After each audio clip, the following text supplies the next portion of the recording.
We'll call the city budget meeting to order and approval of the agenda after I tell you about one change. Rusty has another meeting, so we're going to put number 12 up to number 1 or 2, excuse me, after public comment. Rusty will be our first speaker. And with that amendment, is there a motion? So moved.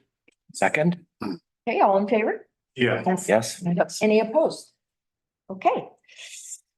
Okay, then we'll have consideration of the minutes for the May 9th budget meeting. Move to approve the minutes of the budget meeting, May 9th, 2024. I have a couple of revisions. Oh, no second. There's a couple of places where it says that I did something after Karen was on the chair. One of them is adjourned, and there was a couple others. So if you just look for my name after chair, what's her name is. You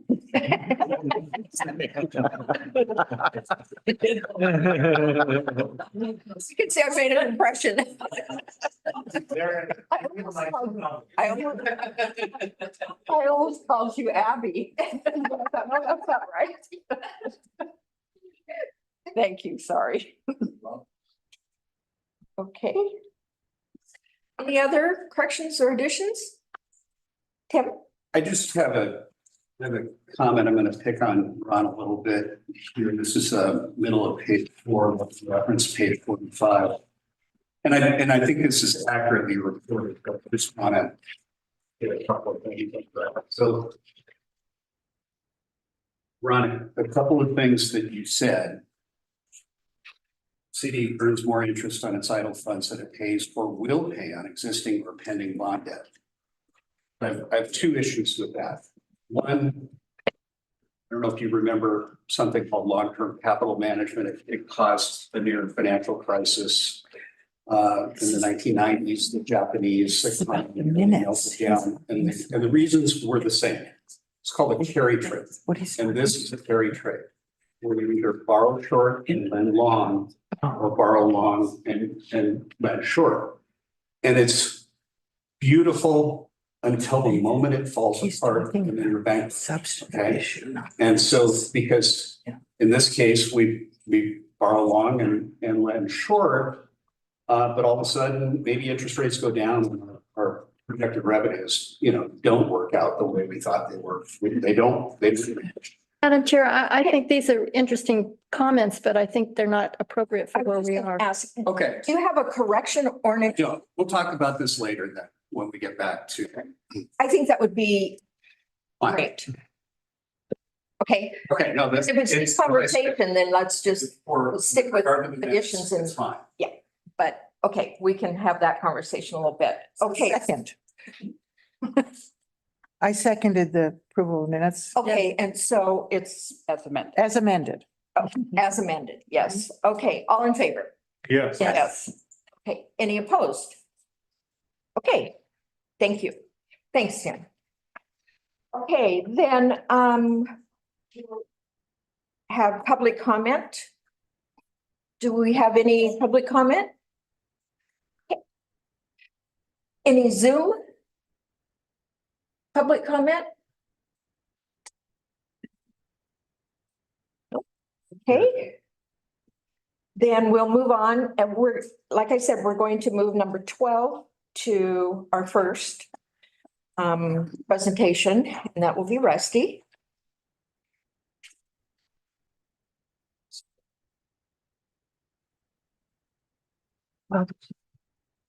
Right. IT. Yep. Page 129. Don't have the different too. That's been set up, sent out. City stuff. No.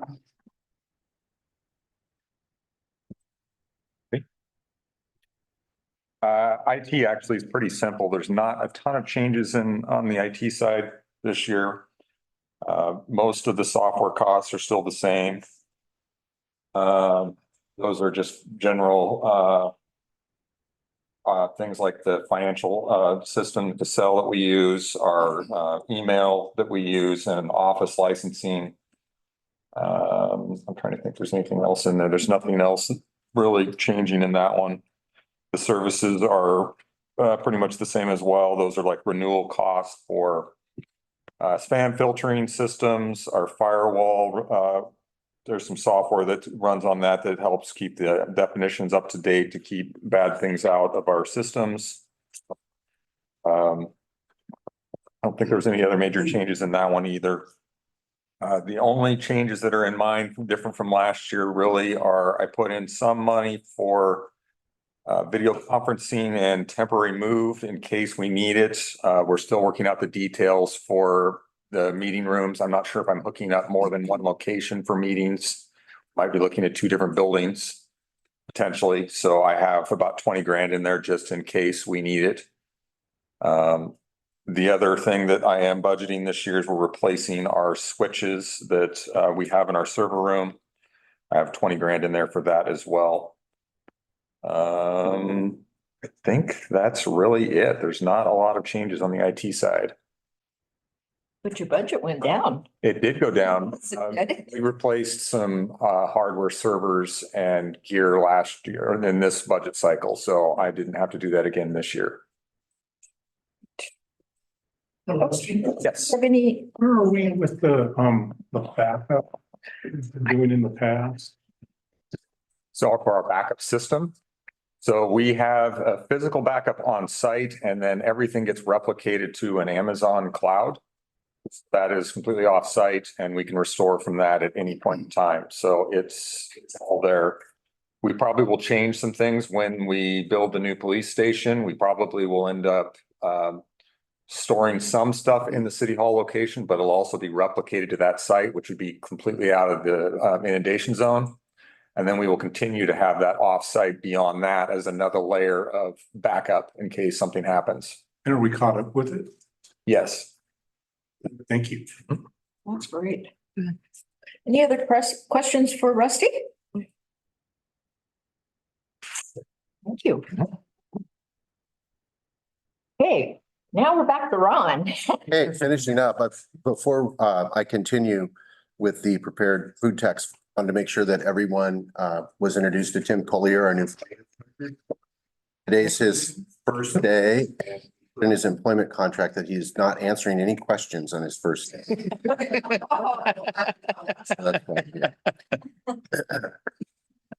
So I think with prepared food text, that's page 70, by the way. We had gotten most of the way this, just to recap. This is projected to be a 100% increase over our actual numbers for fiscal year ended 2022. We're getting more history on this with each passing quarter. And it's more volatile, I think I mentioned, and less predictable than the room tax for obvious reasons that, it's not as stable. Half of this collection goes to the fire district per agreement, and then the rest of this tax was designated by council to service the pending 2024 bond issues for City Hall and Police Station.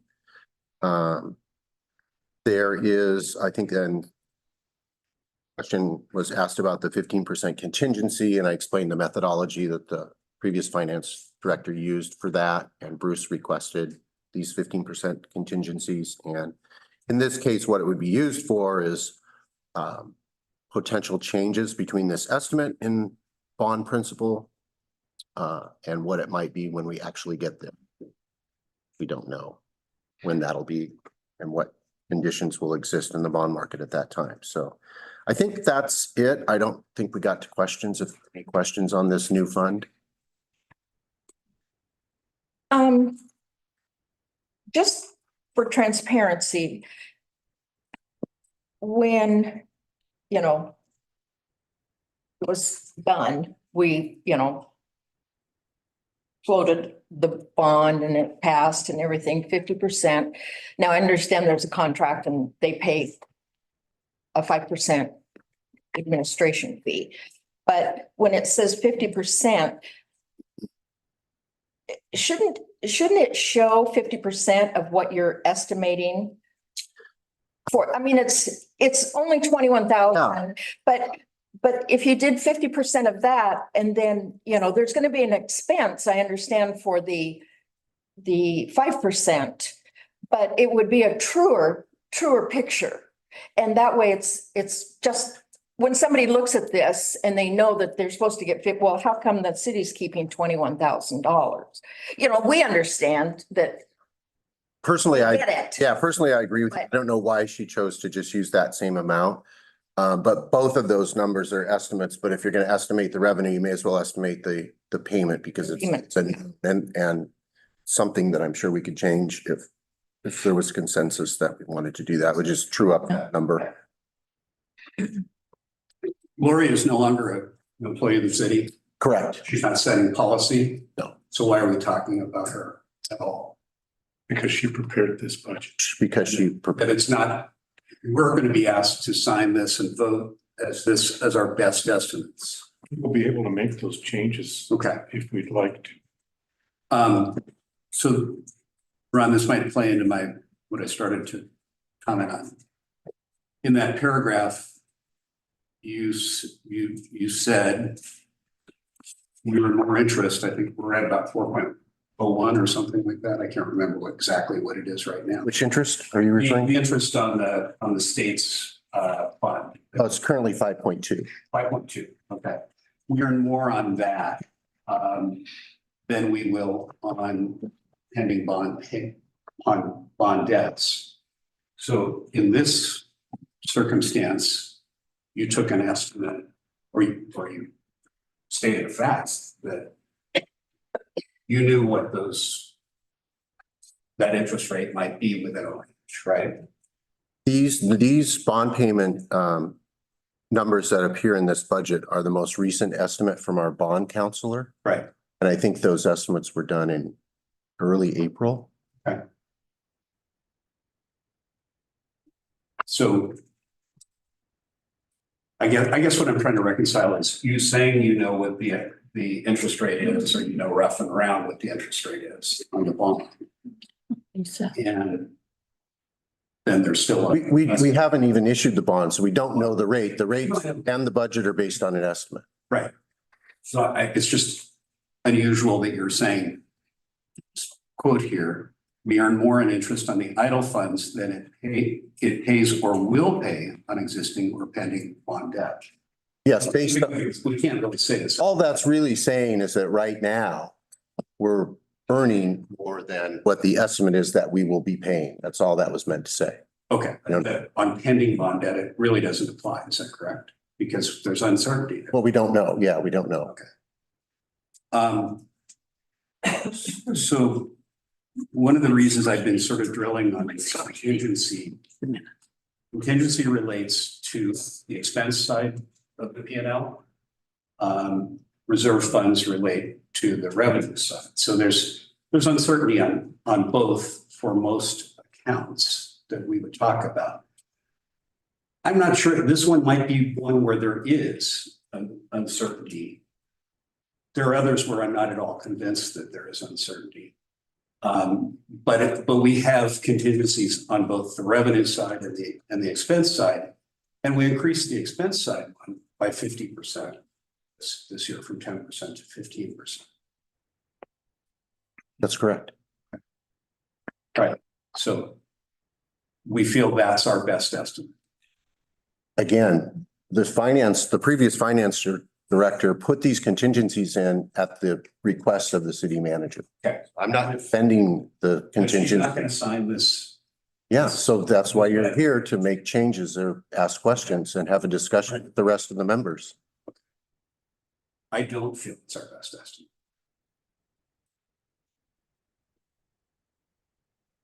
Can you explain that? Sure.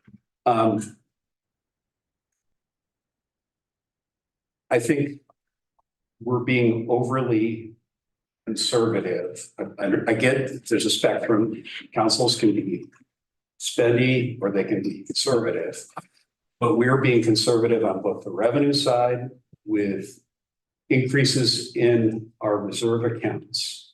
And then we're being extremely conservative by taking that, what was the justification? It was your recommendation to go from 10% to 15%. Is the world more volatile today than it was a year ago or 5 years ago? Yes. Yes. Yes. I'm not sure. That's really from a. Oh, my goodness. We're kidding. I don't think it could be more volatile right now. Well, In general, I think in Yeah. general, we're not saying just financially or, monetarily, we're saying in general, It's more, you don't know what's going to happen. right, and that affects finances as well as everything else. I feel much more comfortable with a 15% contingency right now, considering everything that we have on slate for the construction and everything that's happening and all the changes that we're doing. I think 15% is fine. I'd much rather go with 15, and be conservative as conservative as we possibly can be. I totally agree with Nancy on that. I'm much more comfortable with a conservative estimate, conservative contingency, all of it. okay, so taking conservatism on both the revenue side and the expense side. Yep. Mhm. Absolutely. Tim, if I can. I think that fund accounting is different than financial accounting and Absolutely. trying to make money and trying to maximize your investment in financial accounting.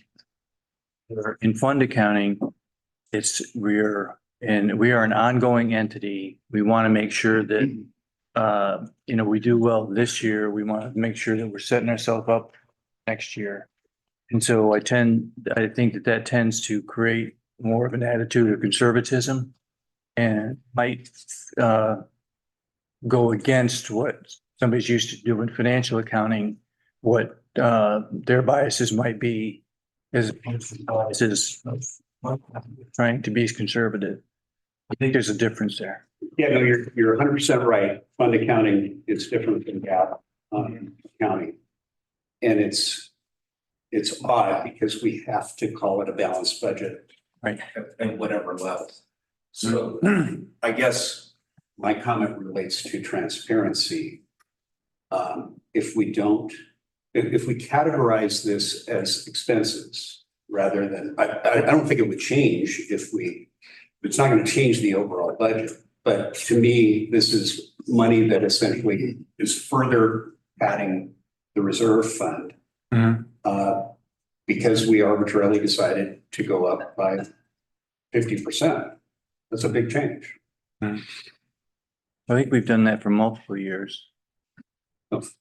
You went from 10% to 15% only this year, right? Oh, no, I'm sorry. I was talking about the amount that we put into the general fund reserve. Yeah, no, but this is on the expense side. We made a change to increase the expense reserve by 50%. Right. And that is a strongly conservative position, as you're saying. And that was intentional. It just may not be the most transparent. It's not really a cost. It's not likely to be a cost. It's not my best estimate, probably not your best estimate of what the costs are going to be. I understand the budget's going to balance, the revenues won't be different. So it's a question of whether that would be appropriately called an increase to the reserve fund. Tim, are you suggesting an amendment, or are we just trying to clarify? I don't think I'm getting a lot of traction with it. So I'm not going to suggest an amendment. But I think that Consider. what I'm saying is real. We may choose to do something different. But it isn't the best representation. Okay, and I've asked you this before, is this opinion based or is it fact based? Because if it's an opinion, you know, is it, your opinion is different than what the Sure. finance department's opinion is Yeah. on how to manage the finances. Now, you know, if it's, So,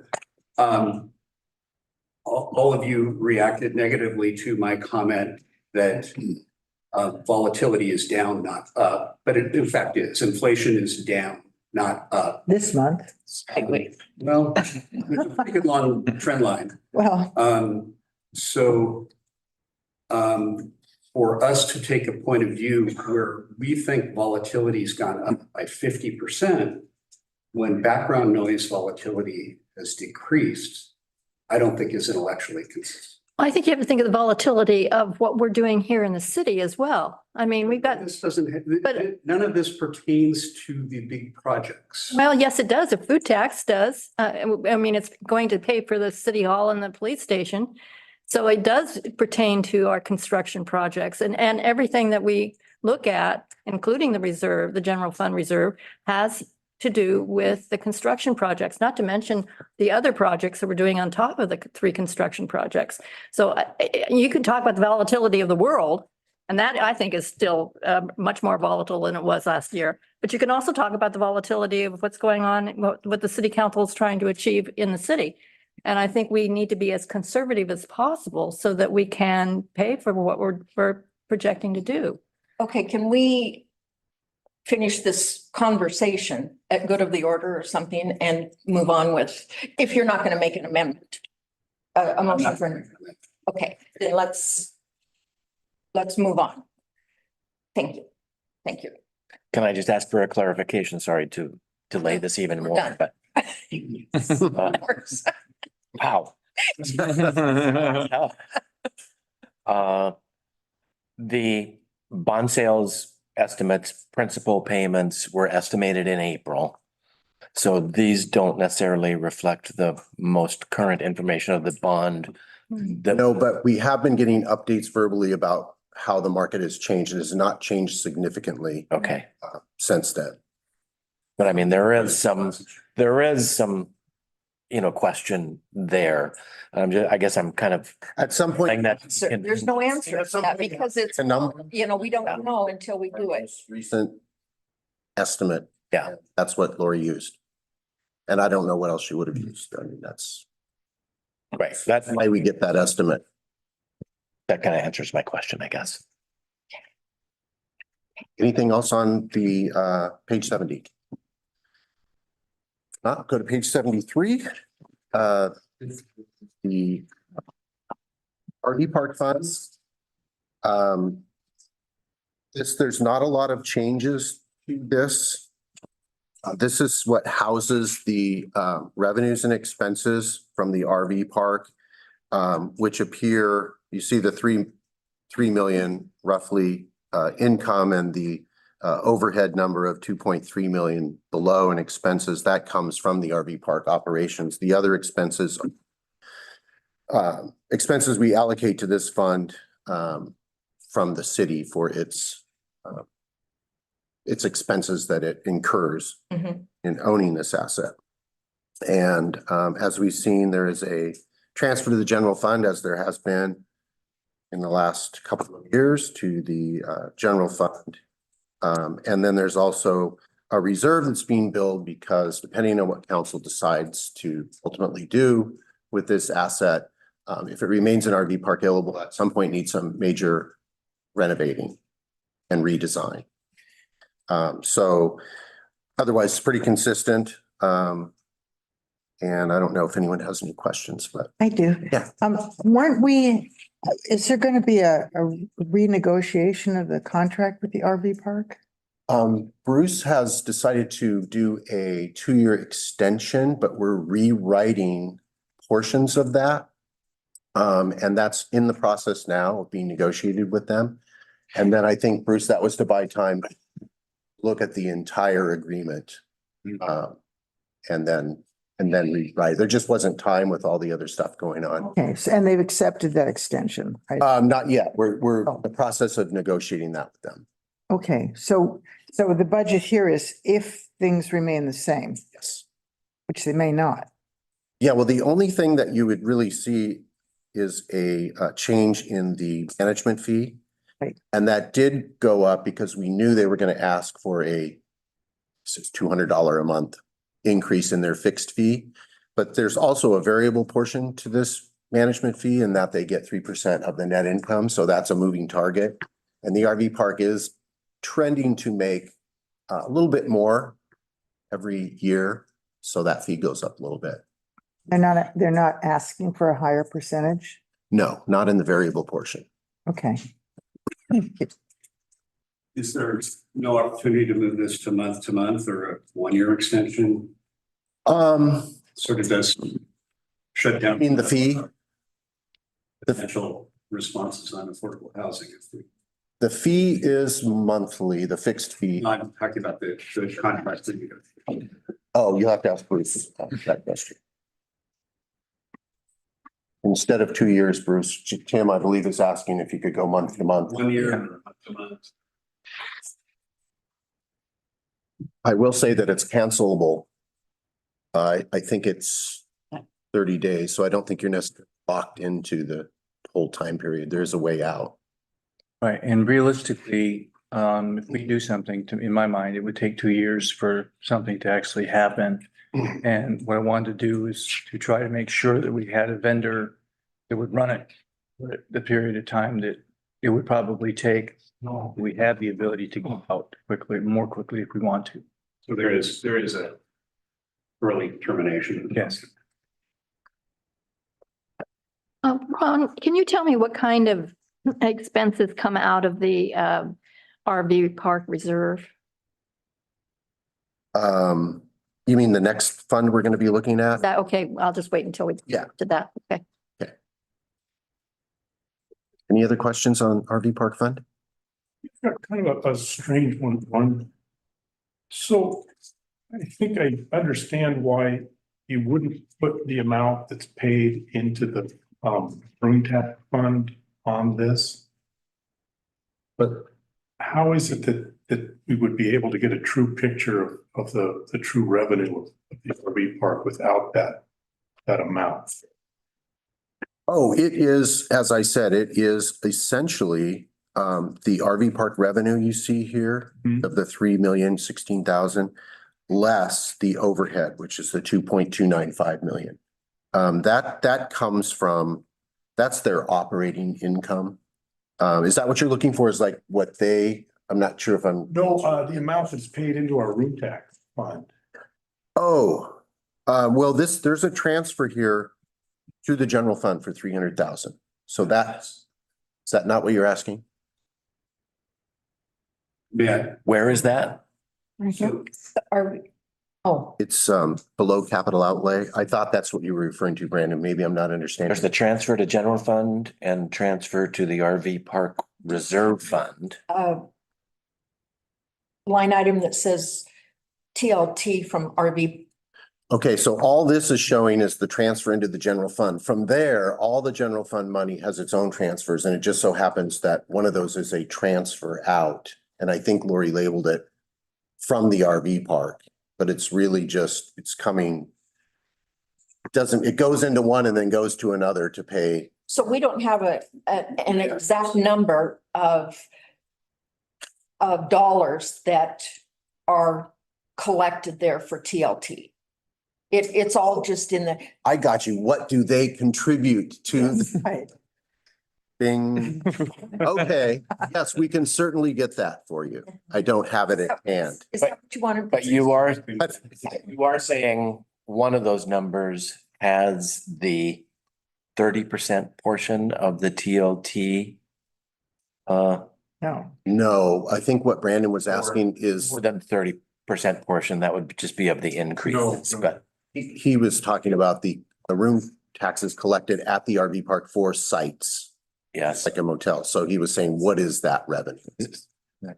And I thought you responded that, And it's not here. okay, It's I not- thought you responded that it was included in No, one of those funds. it's not. I misunderstood his question.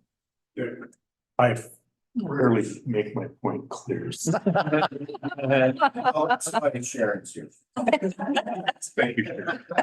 I would assume to take a look at the real value to the city on an annual basis of that is, I'm assuming the transfer to general fund, the 300,000, the transfer to the RV Park Reserve Fund, that 506,000 is essentially, It provides a good income for the city. that's some profit. Then there's the contingency and there's an ending fund balance as well. And then there's TLT portion that can be allocated to the general fund. So it would be handy to know Yeah. that number, just so we can get a Mhm. total picture on what the annual benefit the RV park offers. Sure. In response to Councilor Kerr's prodding over a Facebook post that I made where I estimated that number. I did the research on it and I actually shared it all with all of you. Part of it is, I believe, our ability to actually publicly disclose what any one business operator pays in TLT is an issue. But the numbers that I recall, and again, this is off the top of my head, pardon me again, but it was about 2.4 million of revenue that TLT would be collected against. The rest is gas station and other. And so.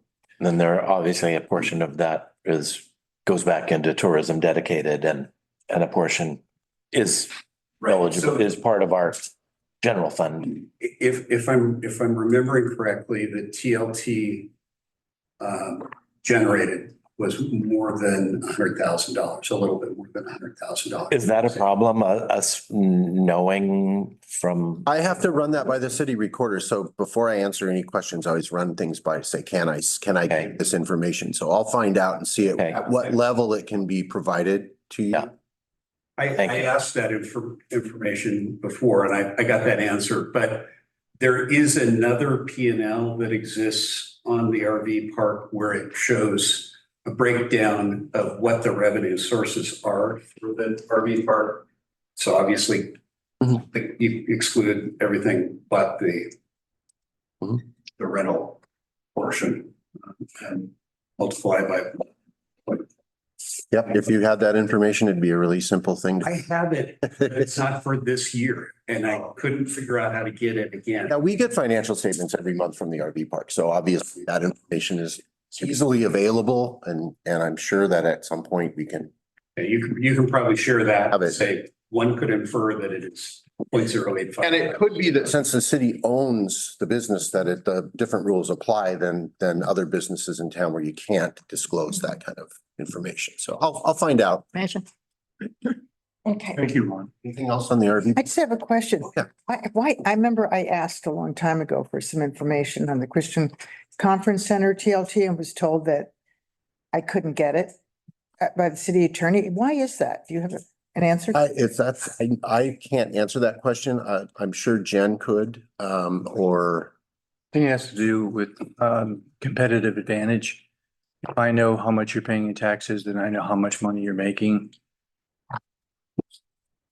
Explanation that was given to me.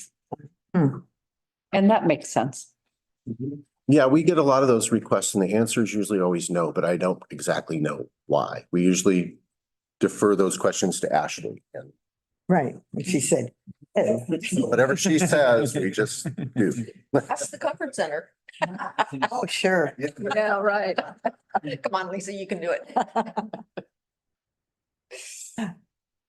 You done with the RV park? Yes. The reserve fund, which is on page 75 for the RV park. This is where kind of the accumulated reserves from operations are. used. And as near as I can tell, Lori had always made assumptions that in the capital outlay section, we would spend it all somehow. Because there was always kind of a background plan to do that. Of course, we don't, so it just carries forward next year. If you don't budget that way and you actually need to do something, you can't do it unless you have amendment or something. So that's why that's here. So when you see paved park grounds, That's a very expensive thing that's gonna have to be done. In fact, it's getting really pretty bad. So it's in here in case it needs to be accessed. And then unallocated project is terminology for just like anything else that might need to be done, capital wise.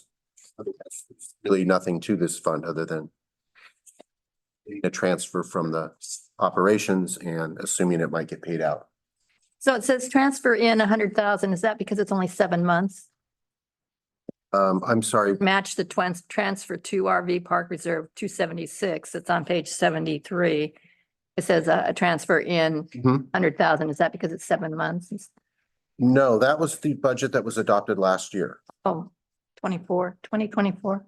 Yeah, it's not what actually has happened, but it was the adopted budget. Okay. I'm not sure what the method or what the reason was for just 100,000 last year, but I this know. year we're looking at 276,000. I'm on a wrong page. Page 75. Page. That look, Okay. it looks like that's just, that's what they want to save for 23-24 budget is the 100,000 into their reserves. Yeah, it was the adopted budget of 23-24. I was on the wrong page. Yeah. So I'm seeing transfer into 276. You're saying that basically the projects, we don't have any, do we have any specific projects planned for that reserve fund? There's nothing planned as in scheduled contracts signed, et cetera.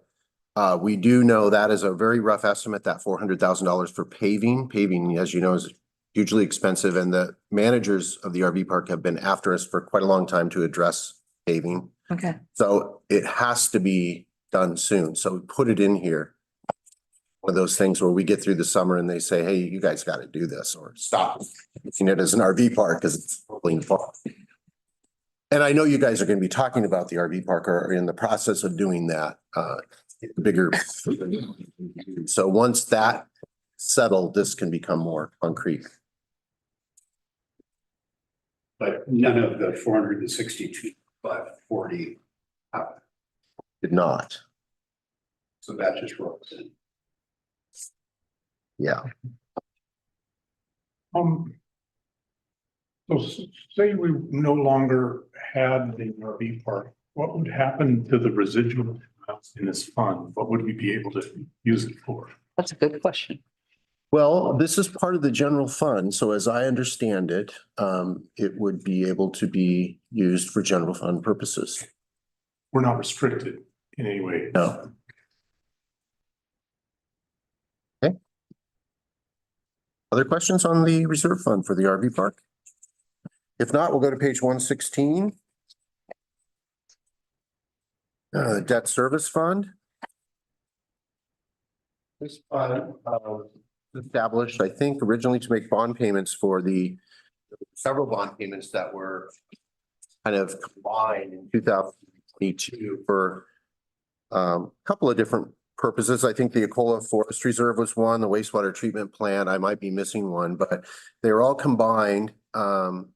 And it is paid through property taxes, but it needs to be supplemented from the general fund and is every year. And this year, projecting about 203,000 to make those payments. These payments are unlike the pending bonds, they are already issued, so we know what the principal and interest payment is going to be. So you don't see a contingency here because there's really no need for it.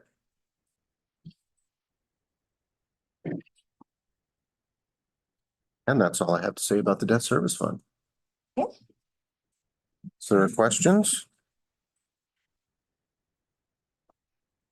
Go to page 119.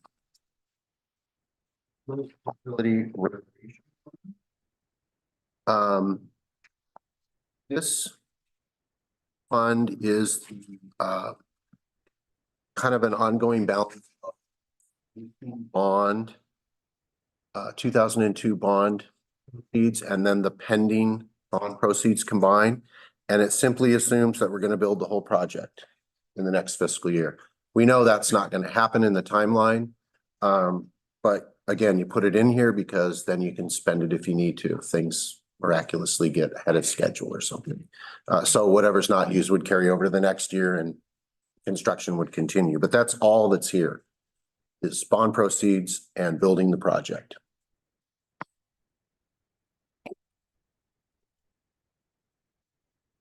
Shovel sound. Would love to. Yeah. No, questions on that? We'll go to page 121.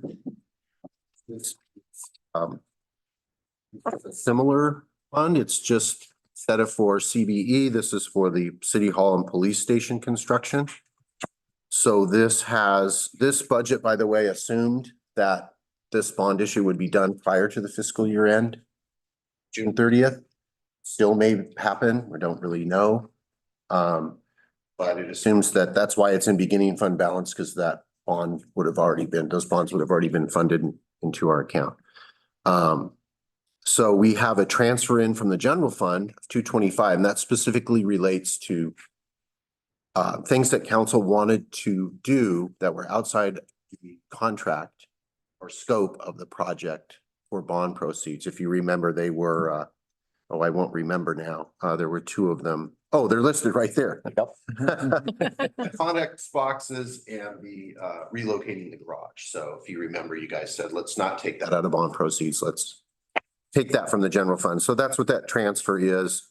And the income and expense for that appears separately. Otherwise, the building construction line assumes the whole thing will be built with the same methodology in the year, if not carried forward to the next. Okay, now, page 127, these are our, Rusty really started the first, what we call administrative service funds. And these are the funds that we allocate all the common expenses of running the city to other departments. So we have the IT department, we have the executive department, which is Bruce and Jen and all the things that they do. That's the one we're looking at here. So it's funded from transfers from city operations, and we mostly focus here on the things, personal services, materials and services, sometimes capital outlay. It's fairly consistent from year to year. We always have increases in personnel services. I mean, wages are always going up, insurance is going up. Tax rates actually has a new tax that's partially employer paid.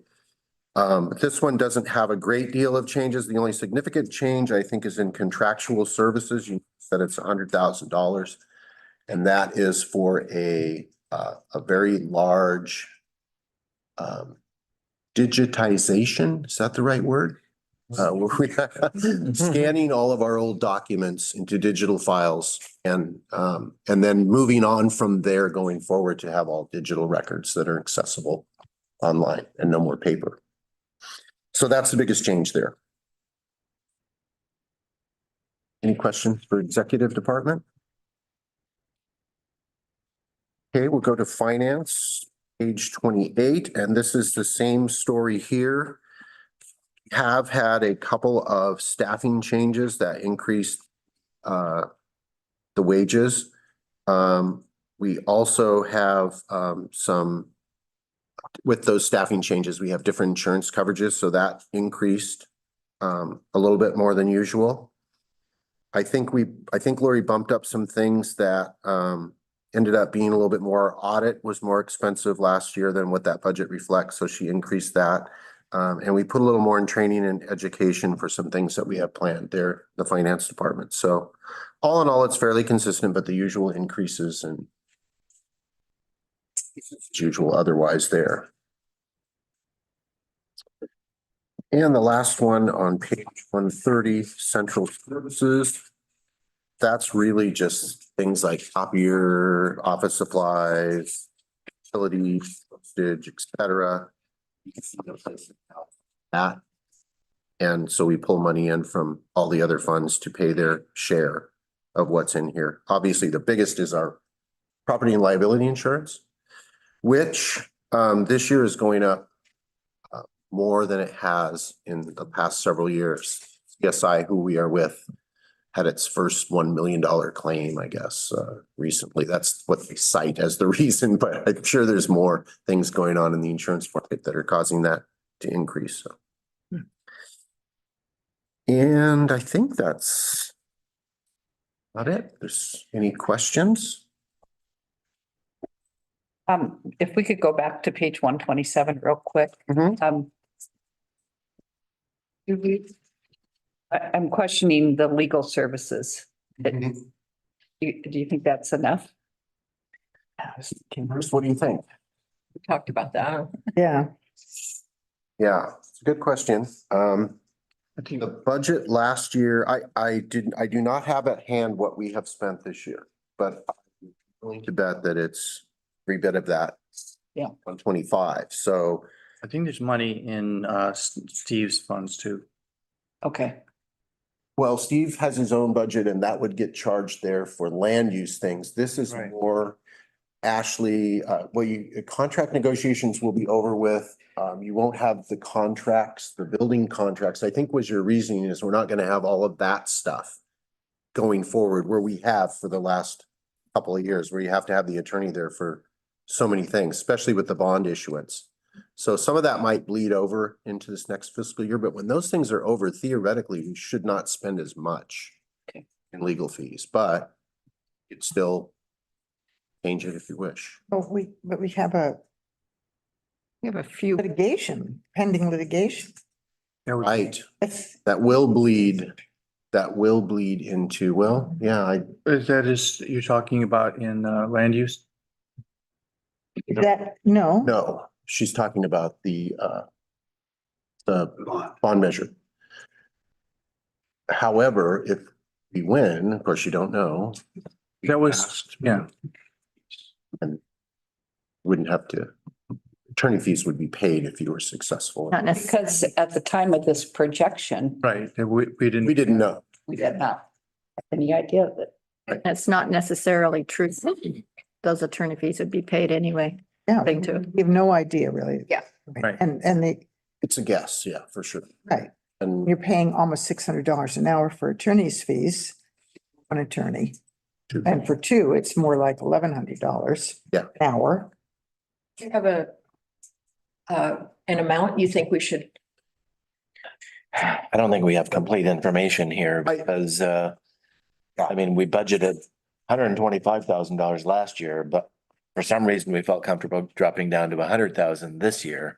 So, And that's what I thought. I think the reasoning was, as I said, that Bruce had thought that we would be over the bond issue, which was very expensive in the last year and a half, and over also the project and contract management with the contractor, because then we're moving out of negotiating with them into they're just building it. Right.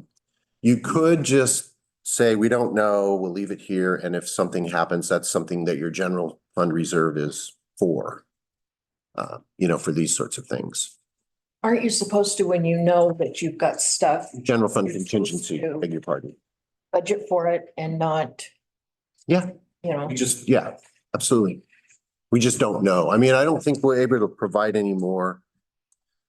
Okay, so if we increased it to last year's amount,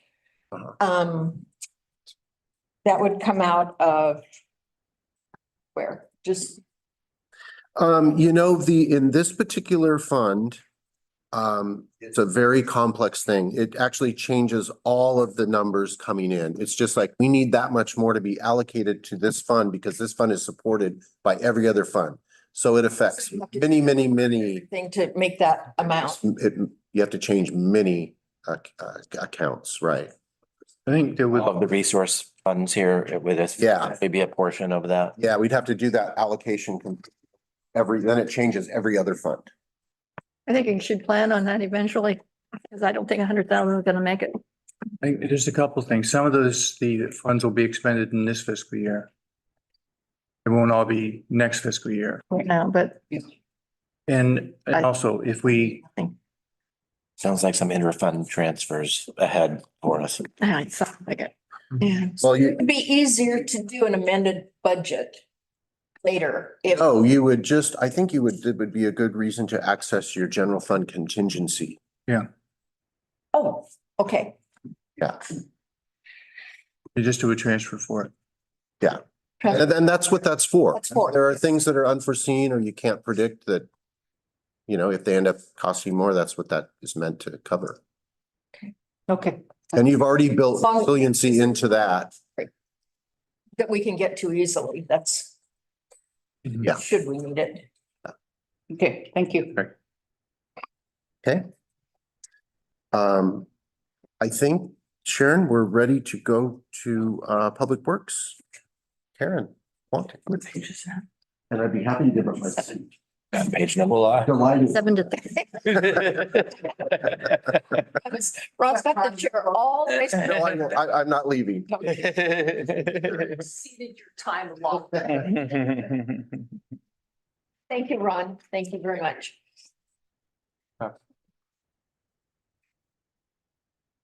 You know, there's not a lot of things that will get me out of bed when I'm feeling the way I'm feeling today, but the thought of Bruce presenting my budget got. In all seriousness. I don't get one shot. There's still time. Express my appreciation to both the Budget Committee and the council for the support you give Public Works financially and just verbally in all of our meetings. And I don't get the chance to boast on my team very often publicly. So I'm going to start with a quick prezo to show you what we did with the money you gave us last year. Next slide. The good news is you should never have to see a sign like this in our community. So I'm going to take you down through each of the teams. I'm going to start with recycle. Next slide, please. Andrew is kind of our unsung hero on Public Works because he doesn't often get to do a lot of the fancy projects and things. He just does his thing and he's quiet out at recycle and he keeps everybody happy. But this year, Trevor was instrumental in helping us find a replacement baler that we could actually afford. This is the old baler on the left-hand side. I like to call it the dinosaur. When Bruce first came on, he was finding every way possible to get rid of that thing because it scared him so bad when he saw it operating. And needless to say, it's exceeded its lifetime. And you guys gave me permission to replace it after some expensive repairs that we had to make on it. And the one on the right is the new shiny baler that was just put in on Monday of this week. And so now Andrew has a baler that should give us a good 30 plus years like the last one did. Next slide, please.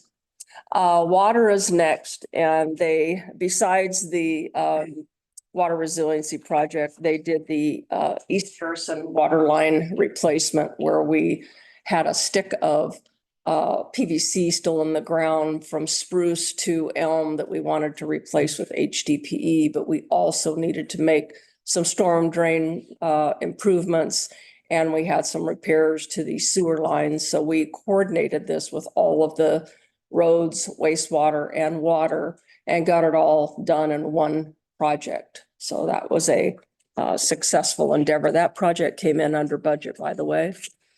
Next slide. This is the water resiliency that you've heard to nauseum about, but I just want to remind you that this project has been recognized in 2 separate forums for a model project by the state of Oregon for a way to handle resiliency projects. So the city and Windsor Engineers has been awarded in 2 different forums for that, and things are going well on that project.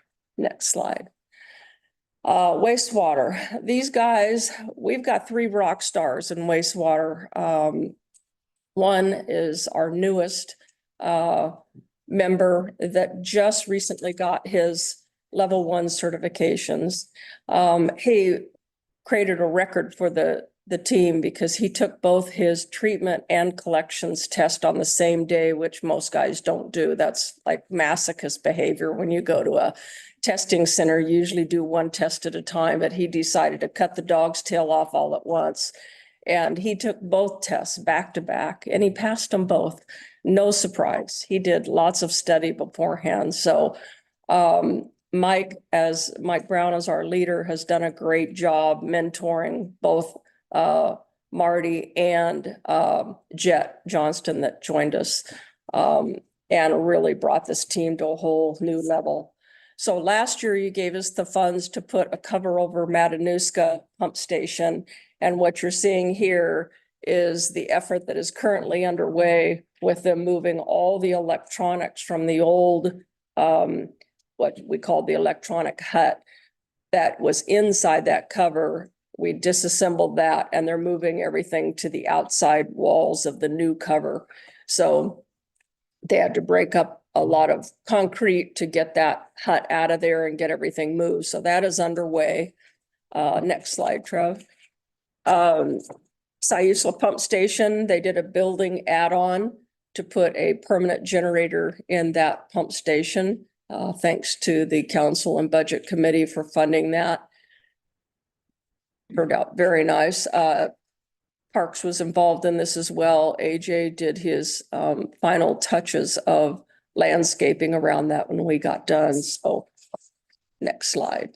The Ecola pump station, we didn't have to bust out any walls of this one, but there was some improvements that they needed to make relative to the louvers that are required for venting of the new generator that went into that pump station. And they got zealous and decided to paint it while they were at it. It was very faded and needed a paint job. So they just did the whole thing all at once. And our guys painted that. We didn't contract that out. Marty has become a master painter on our team. So he painted that for us.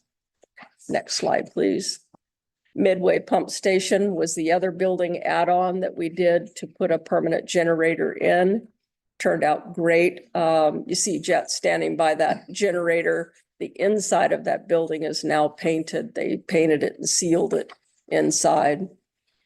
O'Brien got this project, Midway and Siuslaw. They did a very good job and they came in under budget on the project. Lastly is the main pump station. We had to open up that wall to be able to get that generator in there. And turned out great. Luckily, that was the extent of what we had to do there to get the generator in place. But all four of those pump stations happened at the same time. They were originally supposed to be 2 in 1 year and 2 in the other year. But because of material lead time delays, it ended up all happening in 1 year. It was beyond a plateful, but the team just did a phenomenal job. Next slide. Roads, they're not glamorous, but they're always dependable. They always have the duty of dealing with the excessive rains, flooding. This year was the ice and always the never-ending debris in our ADA ramp.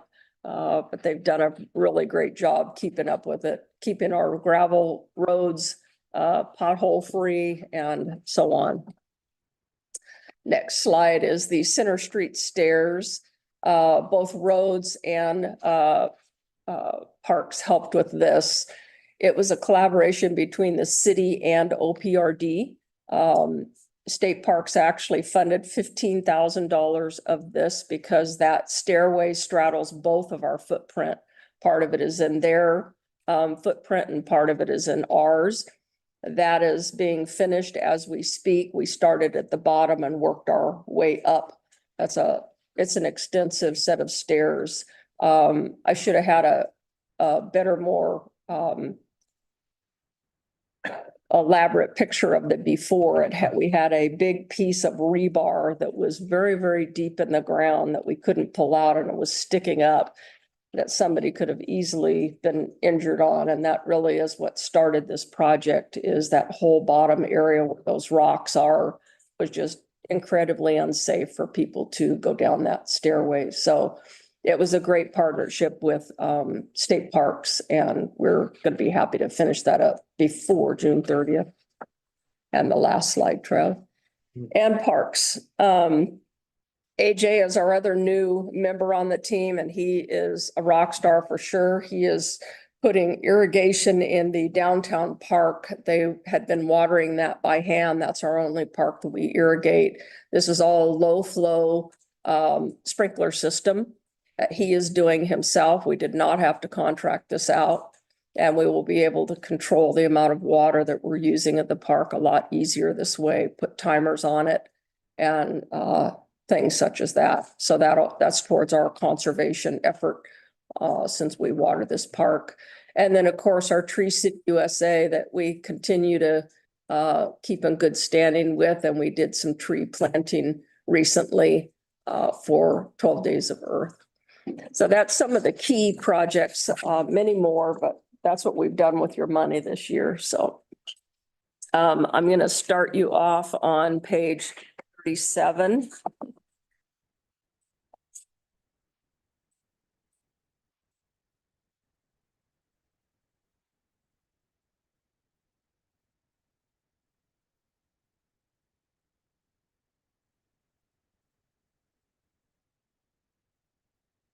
And I'm just going to hit the items that have changed since last year. If you recall, back in COVID, we really stripped everything down to just what Bruce and I like to call keep the lights on budget. And we have held firm with that, with the exception of very few items, one being materials and supply, because we've just had to keep up with what the market is forcing on cost of goods. And then fuel is the other one that we have had to slowly increase in the budget. Another item we can't control.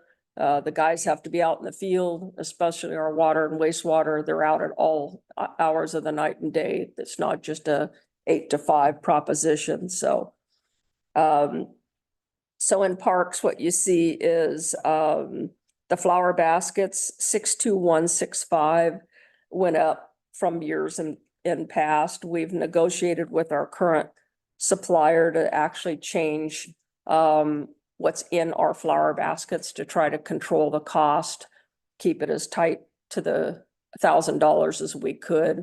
We consulted other providers to see what they're charging for baskets. Seaside, we checked with their supplier. Everybody's pretty comparable. They're ordering from the same company and they're all getting them in. So you don't get much price leverage from one supplier to another. You'll see the increase in vehicle fuel, 62410. Electrical services, 62562. You're going to see across my budget, anywhere where we have a Pacific Power bill for that particular location, you're going to see an 11% rate increase. We were notified by both Pacific Power and natural gas that they were doing rate increases. And so Pac Powers is 11%. We kept the beach access improvement budget the same. Luckily, we've taken care of most of our stairs that were in really not good shape. And so now it's a matter of maintenance. We have very few that are either unsafe or failing, but each of them every year has to be some sort of maintenance, especially with king tides. You never know what kind of logs are going to be ejected up off of the shore that hits a set of stairs a certain way and causes damage.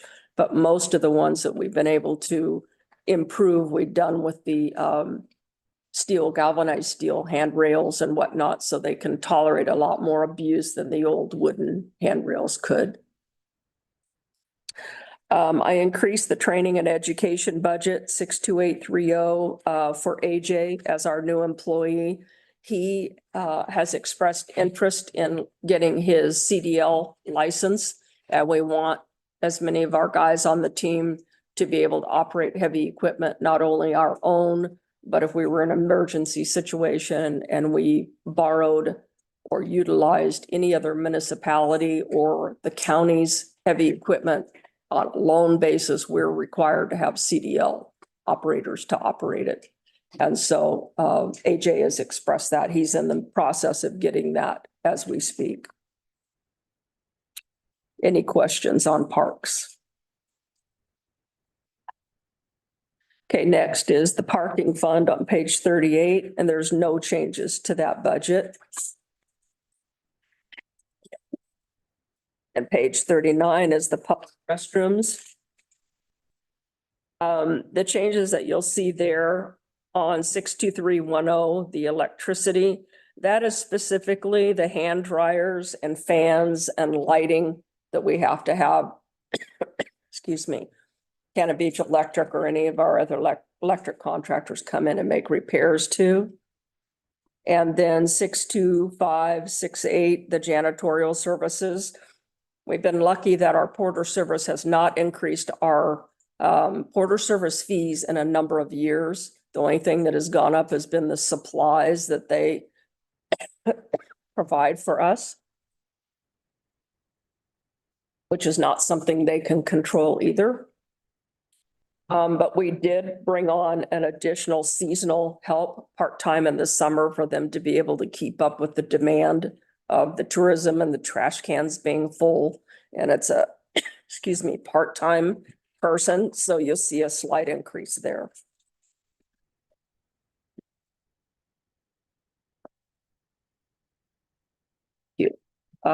Next is everybody's handed me. Hey, Fisherman's Friends are my buddies. Let's see here. Are you moving on from public restrooms? Yeah, question on public restrooms. Just a quick one on the public janitorial services. Does the 179,000 represent the total amount spent on that contract? That's it.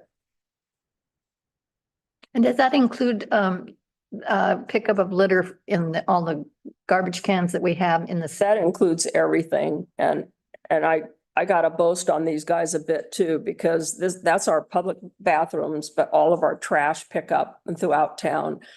But J. Paul, A Affordable Carpet Care, Trevor and I will call them at all hours of the day and evening, weekends.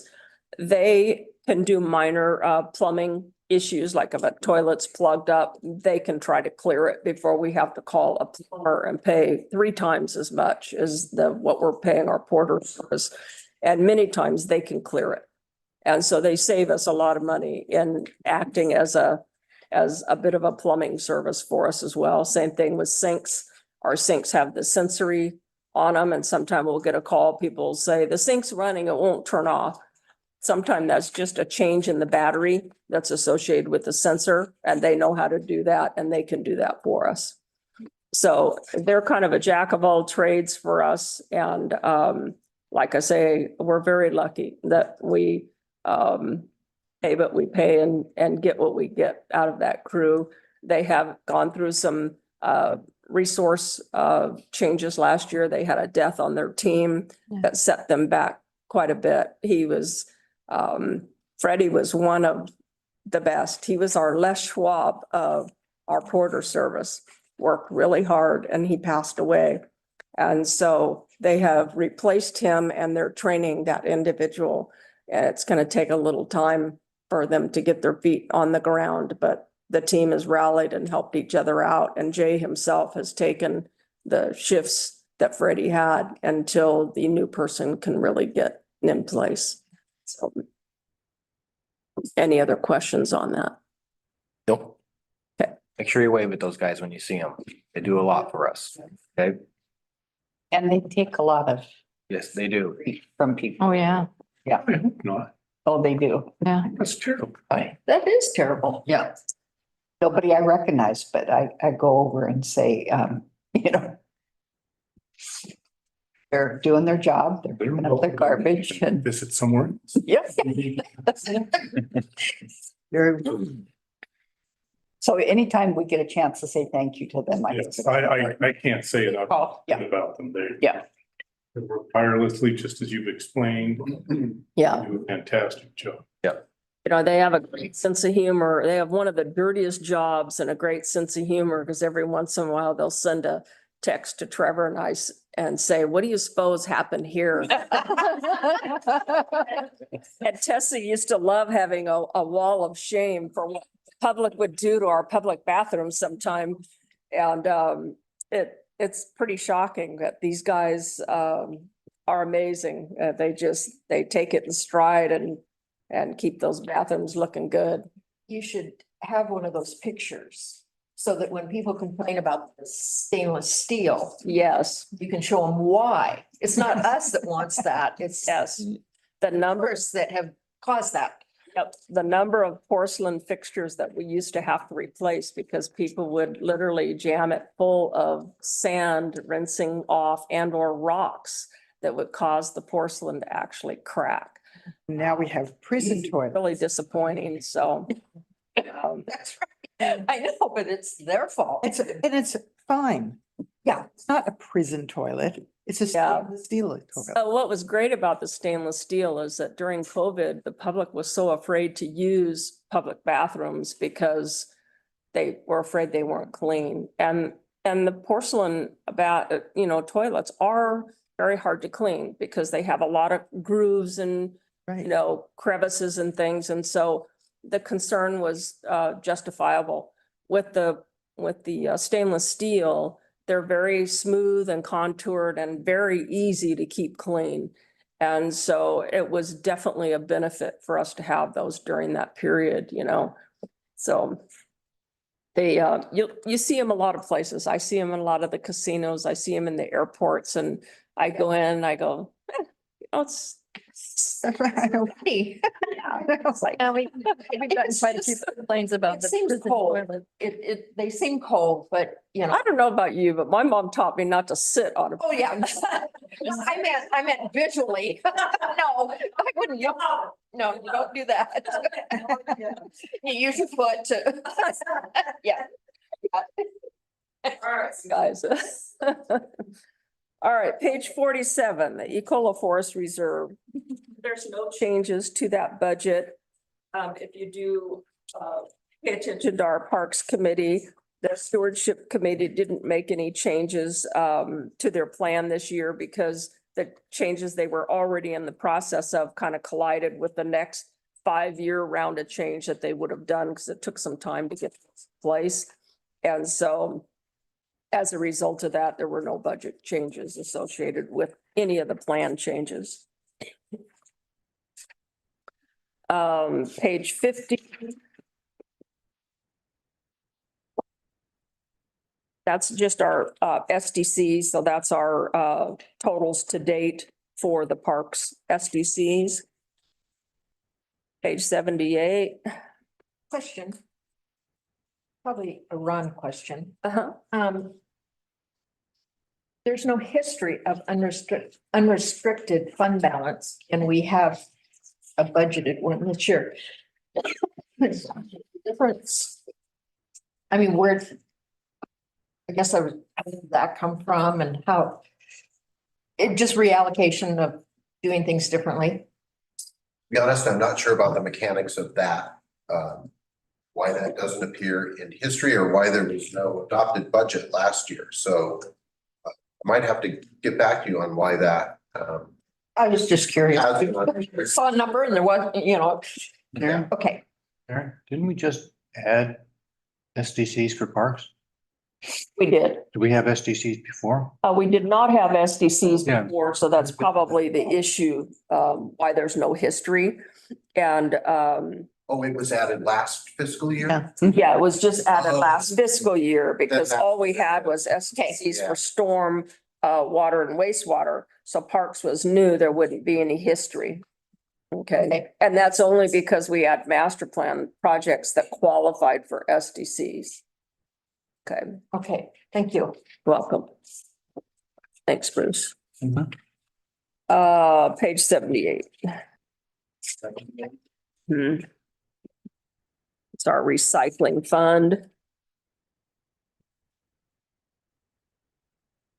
Okay, and on this, you're gonna see, there was a change under computer expense, 62140, that went down a little bit, what we were doing out at the recycle plant. This is all associated with the server improvements and cameras and things that Rusty and Rick were doing to protect our assets, getting security cameras up. So if someone tried to break in, we could see it.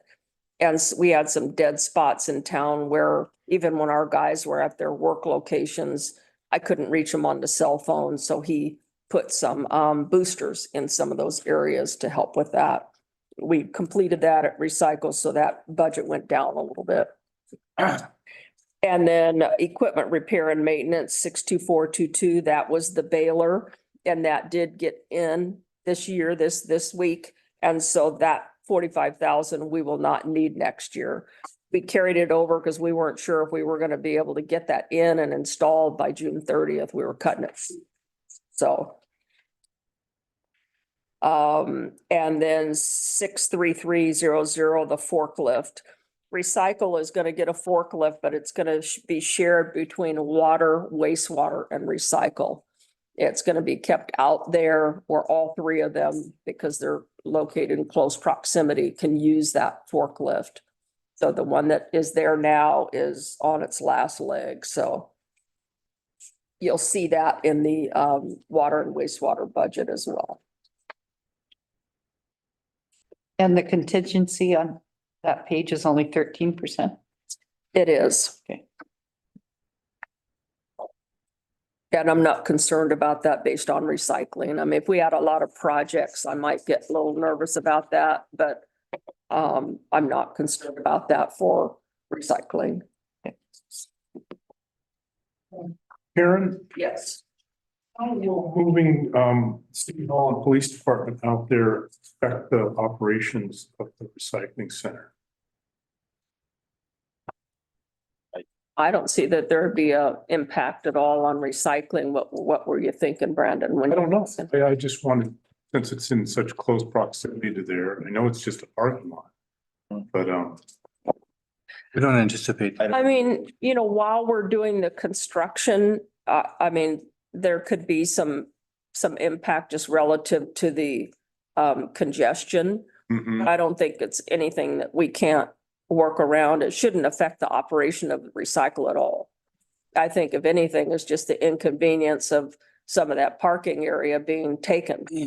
But I mean, honestly, I think that if you guys monitor that like we do on a regular basis, the parking, the gravel area is full on a regular basis, but the other parking stalls up closer where the RV parking and all that is, it's not always full, even in the summertime. And so it's yet to be seen. This is the first time we've had to do something like this, but I don't see any major impact to our recycling operation at all. Okay, I think from a flow of traffic, it'll just be something we have to be cognizant of. We may be able to get some help from the PD and their bike aids to give us a little extra hand in the peak time of the year. But outside of that, I wouldn't say that it'd be anything too significant. thank you. Okay. I'm more worried about getting them set up and the sewer connection and all that than I am anything else. You know, Lance gonna have a place to park. Mhm. Okay. all right, page 80.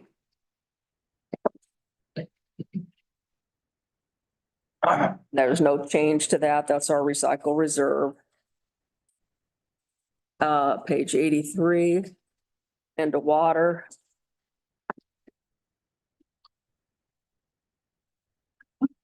Again, you're gonna see electricity and natural gas increase for Pac Power and Northwest Naturals rate increase. That's on 62310 and 62320. And then the fuel, of course, 62410. On line 62562, electrical services. The state of Oregon does a union labor rate increase each year. And this increase is 30%. That's what their increase was this year. So I just want to bring that to your attention for a couple of reasons, not only for budget, but Trevor and I and our wastewater lead, Mike Brown, has been working with a task team through DEQ, Department of Environmental Quality, to ask them to consider the length of time, duration that they mandate in between our techs being able to take their level 1, 2, 3 certifications. Right now, it's an extended period of time, and in their defense, I understand it because they want the workers to have hands-on experience in that job before they go take a test. But when you get somebody like Mike Brown, Marty, and Jet Johnston, they're a quick study. It doesn't take them that long before they're ready to take the next test. We've been appealing to DEQ to allow them to take the tests earlier. If their leadership and they feel that they're ready to take the test and they can take it and pass it, why would DEQ care, right? And during that discussion, we pointed out to them that journeyman plumbers and electricians are getting this kind of rate increase every year with their union labor rates.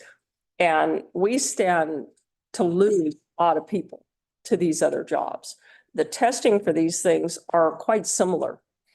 And so the sister cities around us have already experienced this churn. One of the gentlemen in Seaside is an electrician.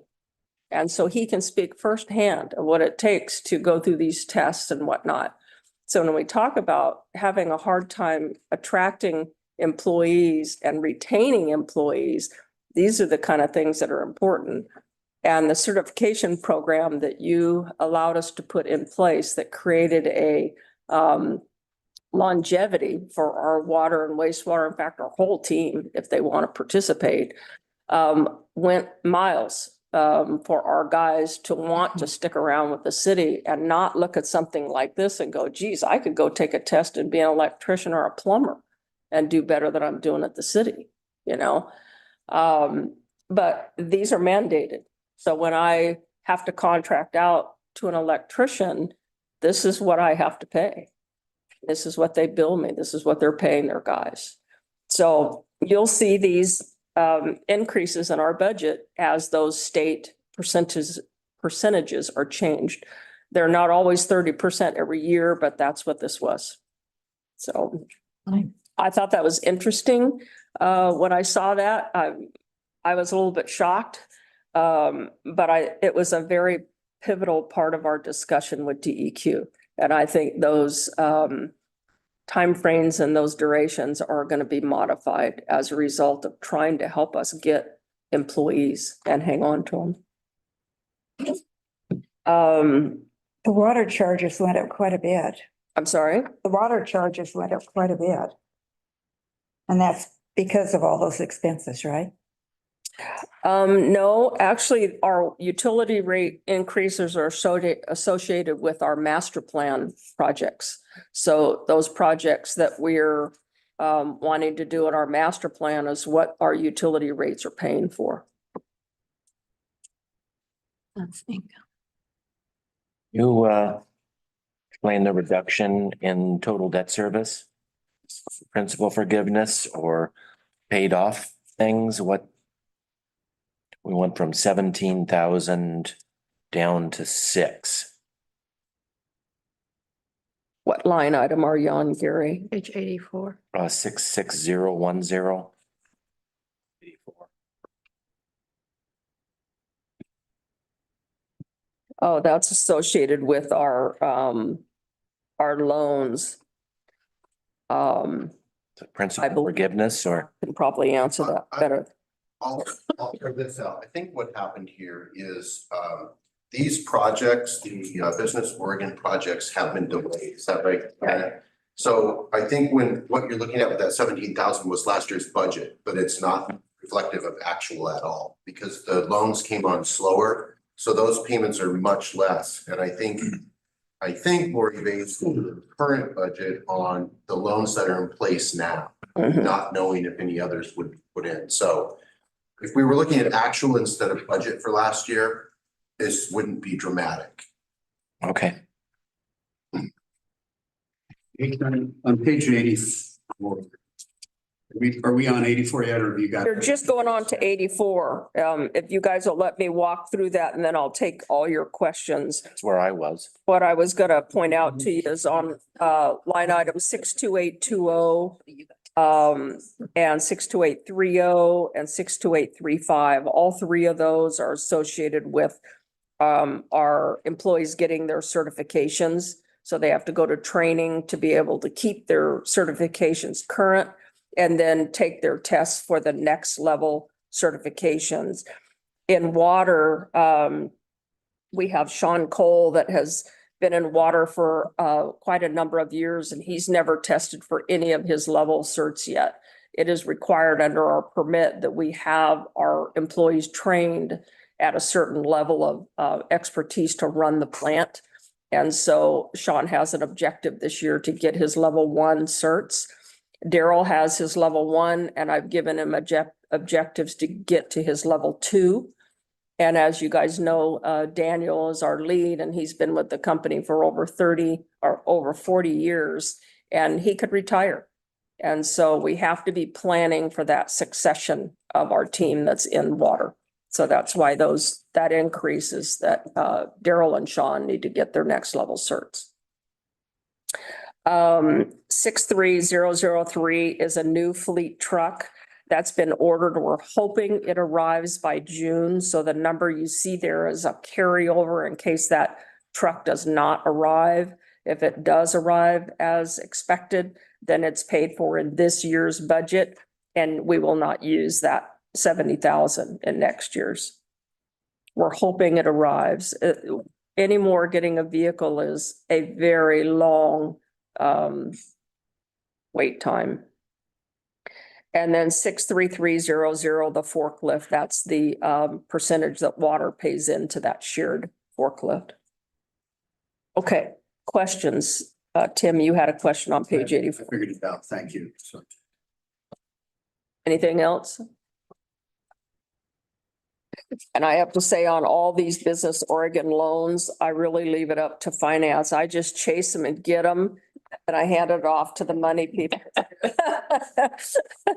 So when it comes to doing all the adjustments when things are delayed, man, don't ask me. I'm not a bean counter by any stretch, but I can say that the importance of getting the easements that we're waiting on is really critical, and you can kind of see the residual effect of this is when things are delayed, it hurts us in a lot of different aspects. So.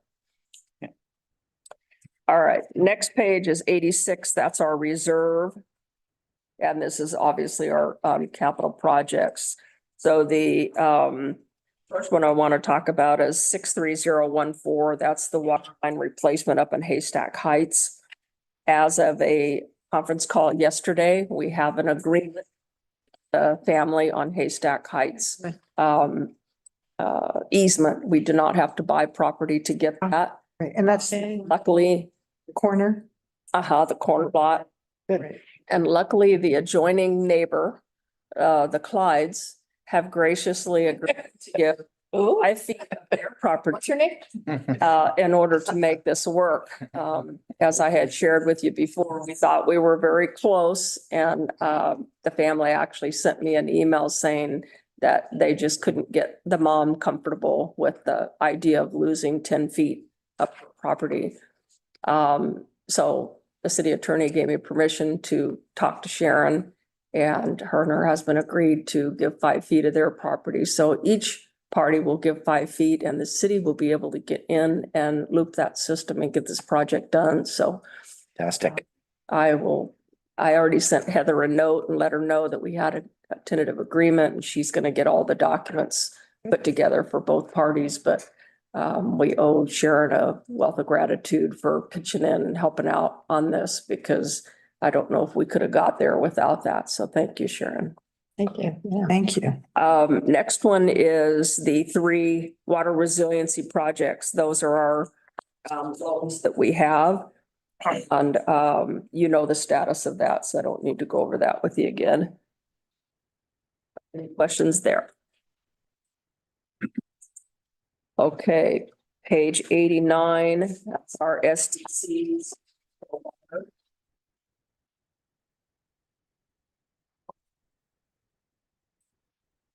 And then page 92, we go into wastewater.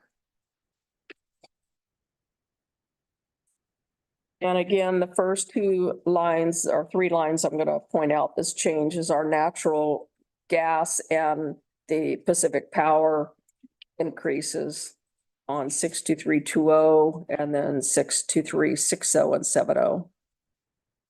And then our fuel increase as well. Operating and materials and supplies, 62427. It's just relative to what's happening in the marketplace regarding pipes. Seeing in the various size of pipes and the cost associated with that. So I make my best guess estimate based on watching the market is all I can do. A budget can be really tricky in these regards because we're doing this way in advance, 6 months before I've even completed my current budget. I'm trying to predict what's going to happen next year. So even though I watch the market constantly on different types of metals, steel, oil, fuel, PVC, all the materials that we use.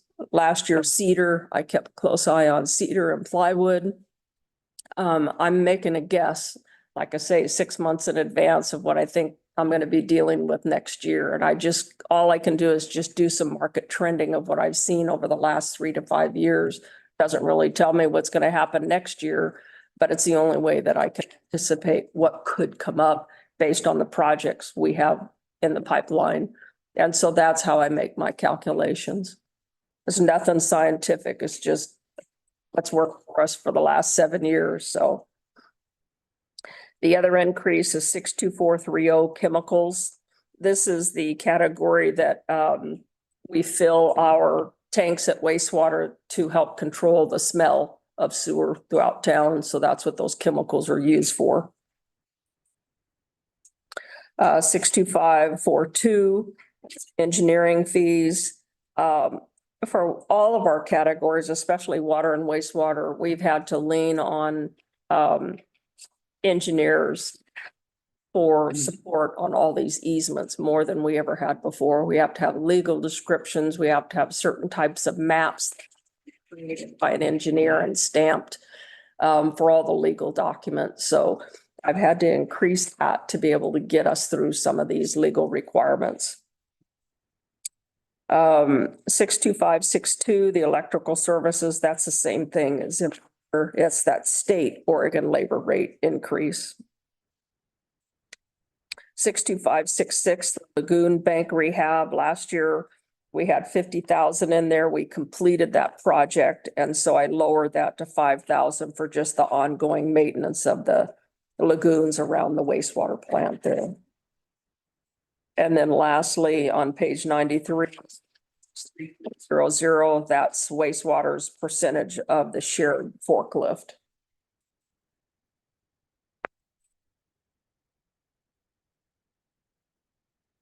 All right, and then page 95, wastewater reserve.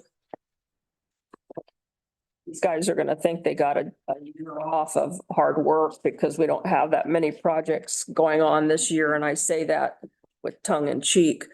The first one we have on the docket here is 63009 Matanuska. That's the electric that you see happening right now. If I knew we could finish that all by June 30th, you wouldn't see that 55 in there at all. But I told Lori at the time we were preparing the budget, she better count on just carrying that over because I just wasn't sure how much of that we were going to be able to complete. It's a huge undertaking. So as we move the current electrical, we have to keep the plant operating. You know, the pump station has to keep working while we're doing this.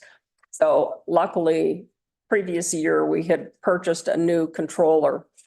And so that kind of controls all the mechanisms in the pump station because we had the old Allen Bradley at Matanuska when we had the overflow. And we upgraded that to a flight. So what we can do is put the flight in and almost have two systems where you can do a cutover. But you also have to have a backup plan if that cutover doesn't go well. So it's a little bit of a white knuckle. You have to do this at a certain time of the year. So we just carried this over because I didn't want to put the guys under any kind of unnecessary pressure. I wanted this to go smoothly, for the obvious reasons that you do too, that we don't experience an overflow. So it is a significant undertaking. I have all the confidence in the world with this wastewater team, with Trevor's oversight, that it is going to go very well, but I don't want to rush it. And so that's why you see that 55 in there. It's like trying to work on your car mechanically while it's running. Doesn't work. As you're flying down the road, it's 30 miles an hour. And then Siuslaw and Midway, that 30 that's in there, when we're done with all the add-on, some of these pump stations, we go back and we're addressing some of the floats that are down in the wet wells and auxiliary parts like that to get the pump stations up to where we really want them to be. We're in really good shape with Midway and Siuslaw, so we probably won't spend that total 30, but it is there for the guys to be able to do that. Same with Ecola. That's a little bit more in depth. Ecola had the old military generator. We were so glad to pull that beast out of there and get the new generator in. It was not easy for these guys. They did a lot of work, including they had to do some cutting on the floor to remove a metal plate that was kind of in the way.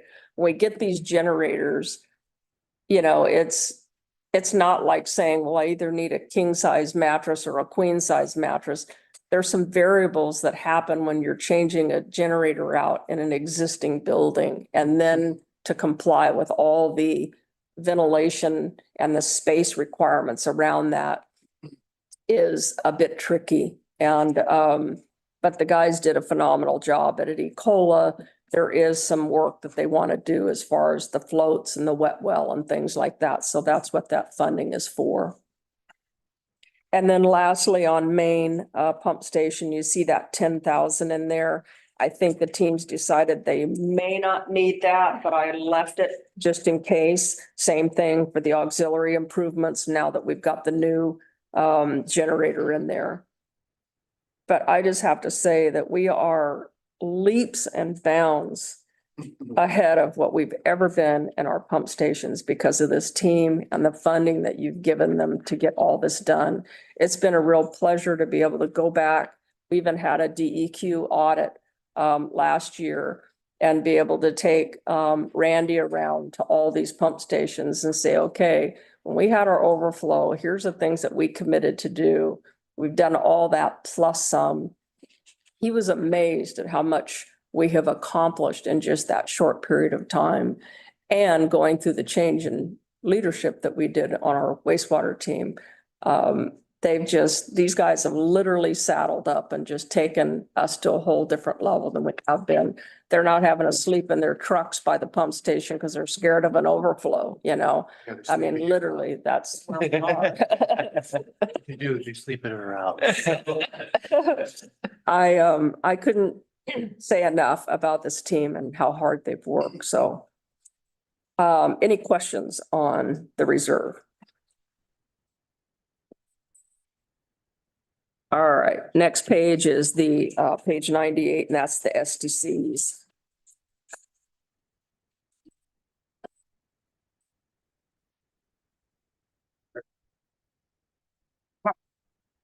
And page 101, going into storm.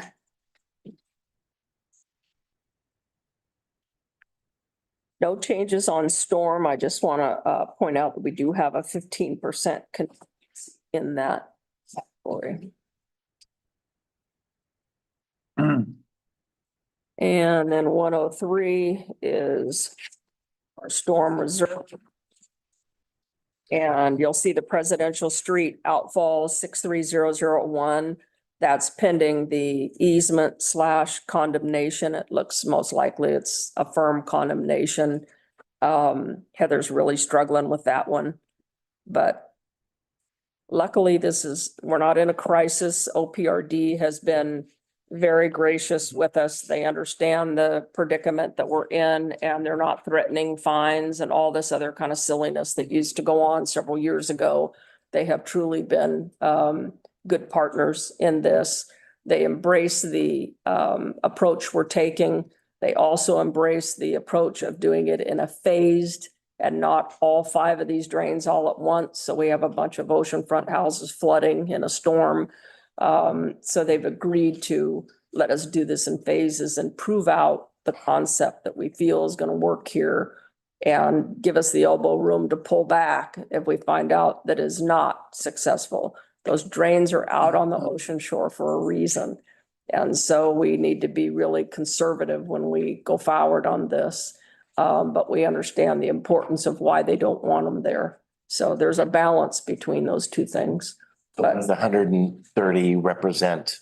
I'm sorry, What does that 130 represent in the? that 130 represented what council had authorized us if we had to purchase those lots. And we couldn't get the owners to respond. And so it's going for condemnation. Okay. All right, let's see. Next up is 109. Well, 6 is SDC's for storm.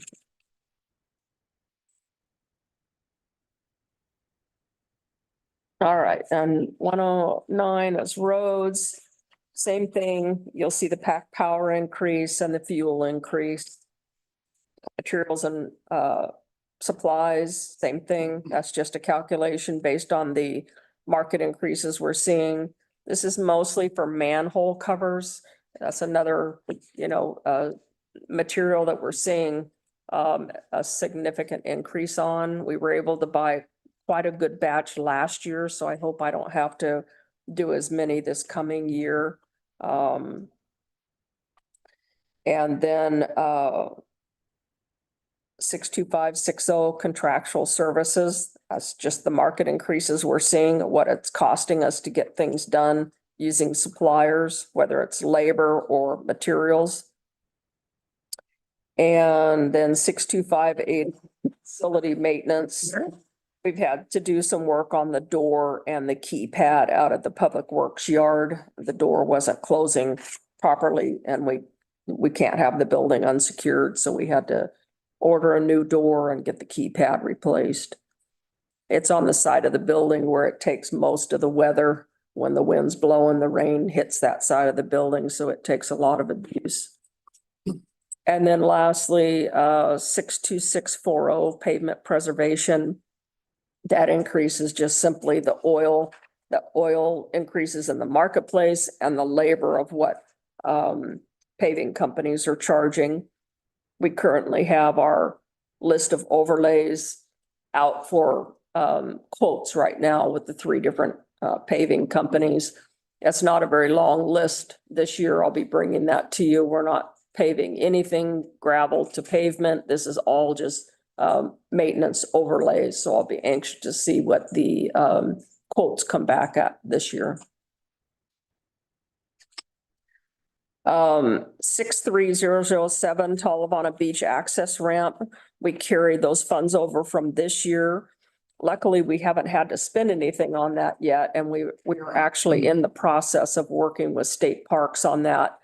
Our goal on that is to not only rebuild the ADA ramp, but to get rid of our current ADA, switchback. That switchback design and the vehicle ramp is the goal here. And working with state parks and trying to reposition that where we can do what they did up north at another municipality where they have the ADA as part of their vehicle ramp. It's not separate like ours is. And as you know, that ADA ramp is high maintenance for us every year. We pay a lot of money to keep the logs and debris off of that where people can actually use it. And so my dream, like Kurt's dream, was to see the Midtown bathroom rebuilt before he retires. Mine is to be able to blow up that ADA ramp down there and build a new emergency vehicle ramp that has ADA, and to be able to do the adaptive surfing approach down at that location. And so State Parks is working with us. They have some designers on staff that had volunteered to work on it. If we could let them work in between projects and not make this a crisis priority. And I said, I'll take it. You know, it's free. We'll do it. So we've gone back and forth. Signs, working with our first responders to make sure that we're going in the right direction. And so that project's underway, but we still needed to carry that funding over. So if we do land on a design and bring it to you guys for consideration, that we've got some funds to be able to move forward on it. Okay. You'll see 63345 as a new truck that replaces Paul's truck, which is a 2007. The previous truck we talked about replaced Daniel's truck, which is even older than that. So each year we try to keep up with getting some of our old fleet out that has begun to keep us, you know, cause us expenses in repairs. When a truck gets that old and these guys are using them as often as they do, it comes to a point where it's time to so Paul's is next, and hopefully it won't take us a year to get it like it did the other one. And then the last line item on that, 63355, the new road to the spoils site. What that is up near the police department, and we hope to be able to coordinate this while the police department's being built. Is currently we have to depend on 2 other property owners to get to our spoils site. We have to cross someone else's roads to get there. And so we have contracts with them to do so. At any point, that can be taken from us. We experienced that last year with one of the road owners got into a battle with a nearby neighbor, and we got caught in the middle of that. And so our use of that road was taken away from us. And so I don't know what a spoil site is. the spoil site is when we have a project where we are excavating and we have clean dirt. That's what's called spoils. It has no concrete in it, you know, asphalt or anything like that. It's good dirt. And instead of driving it all the way up to Astoria, to a location where you dump clean spoils, we created one here locally working with DEQ. And it's on the city's property. It's just that we have to get to that site using someone else's road. And so there's 2 routes to get there. One is a long route, and one is a direct short route right up Warren Way. And that was the one that was taken from us last year. Oh. And so we use the longer route. It takes the guys about 45 minutes to get from a job site in town up to the spoil site and then back down. If we put in the new road, it will cut that in more than half. And so this is the estimate that the contractor gave us to put that in. It's not a paved road. It's a fire road, just like we use now, with pit run base and 3/4 minus top. And it's something we'd have to maintain, of course, just like we do our other gravel roads. But it is the right thing to do so that we're not dependent on other property owners to get to our site. It would add a lot to the project for that to be taken away from us at any point, because we'd be spending a lot of windshield time going to Astoria. So every project that we contract out, that we allow the contractor to put clean spoils in this site with our oversight, now be going to Astoria, and it would just blow up the cost on our projects. So that's what that is for. And that's it for roads. Any questions on that? Okay, I'm going to take you back to page 30 under the general fund building maintenance. Unless, Ron, did you cover that while I was gone? No, yes, I did. Okay. Not on your sheet. Yeah, it's on mine, but I wasn't sure. Sometime Lori hit that, sometimes she didn't. I'll take you to page 30. This is building maintenance, and what that is just to keep this old girl on her feet until we build a new city hall. So it's the minimum. If at a downpour, the roof starts leaking, we do the best we can to put lipstick on the pig. If we have a broken window, the front door sometime gets ajar because the building is sinking. We have to have the door guys come and they have to reset that door and so on. So that's the kind of things that building maintenance goes for here. I can add to that, the other two projects there in the capital outlay area are additional items related to the Cannon Beach Elementary project that city council specifically wanted to be paid for with general fund dollars. And my apologies, go to page 113. I overlooked the bridge reserve fund and I want to be able to talk about that for a second.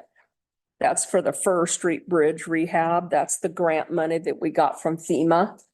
That project is underway. And in fact, if you listen into the upcoming Public Works meeting, we'll give another overview. Rick gave a little bit of an overview of that when he brought the Dagami folks to you guys in the recent council meeting.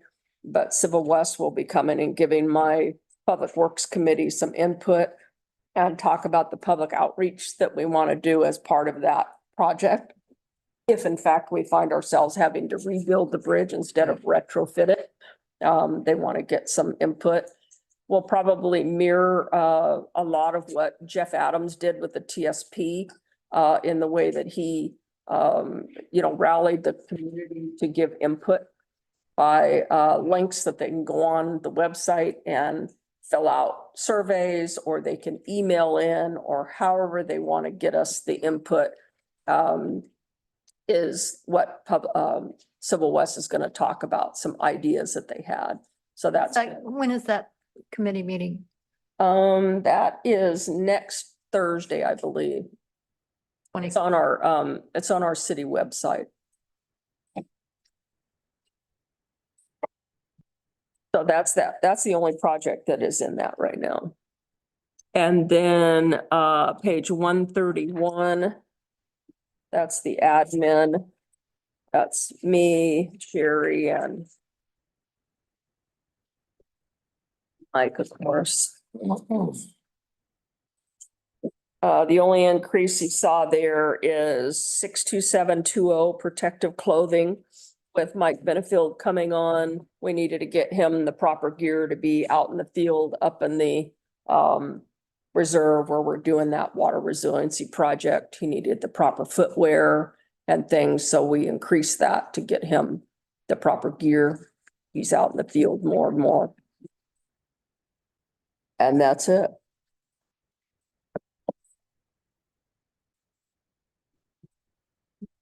Questions for Karen? No, thank you for really thorough presentation. Thank you. Definitely.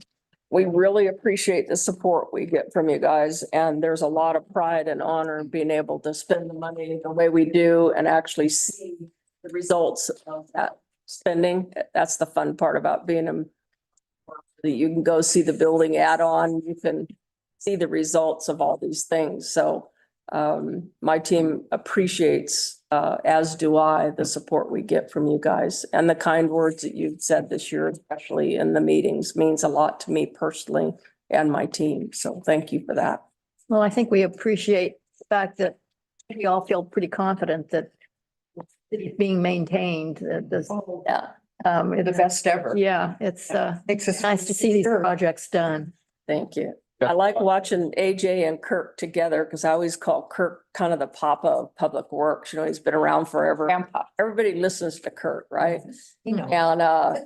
And we brought AJ on. He's young and he's zealous, and I thought this is going to be interesting because style was to leave things more natural looking, you know, and AJ's is he could take tweezers and groom everything right down to the, you know, and so it's been a nice marriage between the two of those guys and a lot of fun to watch. But AJ has done a stellar job in keeping the community looking really nice, and he's made Kirk quite proud. He's done a good job mentoring him. So yeah, it's been a good match with those two. Public Works did take this picture for your budget cover. Yeah, I want you to know. that Just I didn't even tell them the real story. No, I will tell. Trevor was on a rant one day and he was gonna go out and really get on the guys about something. And he goes to a beach access and he sees that. He stops and takes the picture. It ends up being on the cover. Harry was going out to really rip somebody. Thank you, guys. Thank you, Karen, very much. Madam Chair, I would ask for a 5-minute recess. Okay, Thank you. I should have done that an hour ago. No, that's fine. Taking a break? 5 minutes. Okay, so we are at the point now, we'll have the staff report from Ron, and did you take notes on were there any amendments? Mhm. Yes, Thank you. and it seems unusual to, I know, to have a staff report at the end of a meeting, but in the budgeting process, that's what is after you've gone through the budget and had all your questions answered and made changes, then there's a staff report which basically recommends that you move forward with the process. So first of all, I'd like to thank everyone for all your hard work on this and insightful questions. So I'd like the budget committee to consider by looking at the attached, I think it's in your packet, the budget committee action final approval of the City of Cannon Beach fiscal year 2024-25 budget document, including any amendments by the Cannon Beach. As approved, this document will formally finalize the completion of the fiscal year 2025 budget phase of approving City of Cannon Beach budget for fiscal year 2024-2025, and as required by Oregon budget law, will establish and approve the amounts and rates of property taxes to be imposed by the city fiscal year 2025. Staff recommends that committee chair read the attached budget committee action, and that the budget committee shall make a motion to approve the budget committee action. Before you do that, I will summarize any amendments that we made. I believe there were only 4 of them. And 3 of them are at the Community Development Fund. Postage going from 3,500 to 4,500, copier going to 3,500 to 4,500. Professional services, which include legal fees, going from 200 to 275,000. Make that 200,000 to 275,000. And in the community development, excuse me, that was community development. In community programs, we wanted community service grants to go from 110,000 to 140,000. Those are the 4. So if there are any amendments that I missed, please let me know. Do I hear a motion? Recommend that you read the. Yes. Me? Yes. Oh, I thought whoever was going to make the motion would read that. That's the motion. I read it? Read the budget committee action. Oh, I read this. I thought that was after. Because it says approved by on the state. We have a, I think that's what we're approving. You're going to read what we're going to approve. It's attached, Don't you have to make them attachment A. approve the budget with those amendments? Isn't that what you have to do? okay. Okay, so I'll read the committee action. Final approval of the City of Cannon Beach fiscal year 2024-2025 proposed budget document, including any amendments by the Cannon Beach Budget Committee. Approval of the fiscal year 2024-2025 proposed budget document, including amendments by the Cannon Beach Budget Committee, submitting the approves budget to the City Council and recommending adoption. Whereas pursuant to Oregon budget law and after careful consideration, Cannon Beach's Budget Committee has comprised and approved a balanced budget for the city of Cannon Beach for fiscal year 2024-2025. Whereas the proposed fiscal year budget 2024-2025 budget contains best estimates for projected revenues and expenditures. And whereas the Budget Committee has reviewed all estimated revenues and expenditures for all city departments and funds for fiscal year 2024-2025, making modification and changes where appropriate. Therefore, the Cannon Beach Budget Committee has approved and authorized the city to levy the permanent rate of 0.7049 per thousand of assessed value for the general fund, to levy $435,677 for bond debt, and to levy 0.2590 per thousand of assessed value for the Cannon Beach Road District.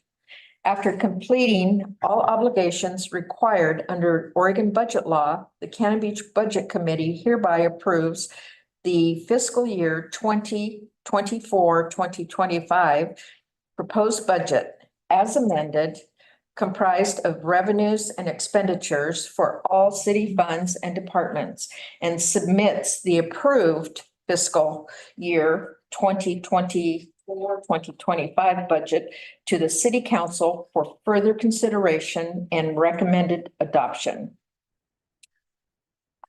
Approved by the Budget Committee on the 16th day of May, 2024. So now is a motion for approving that budget committee action. Yes. I'll move to approve the budget committee action. Listive's final approval.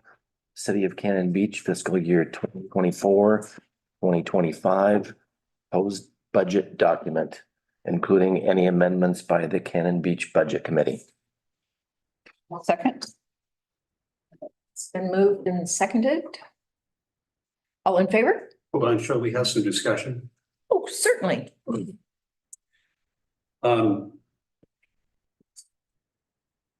But I'm not convinced that these are our best estimates. I plan to vote against this motion. Therefore, it's probably not appropriate that I be signing this document as vice chair. So, Madam Chair, I offer my resignation as vice chair. And feel free to find someone else to.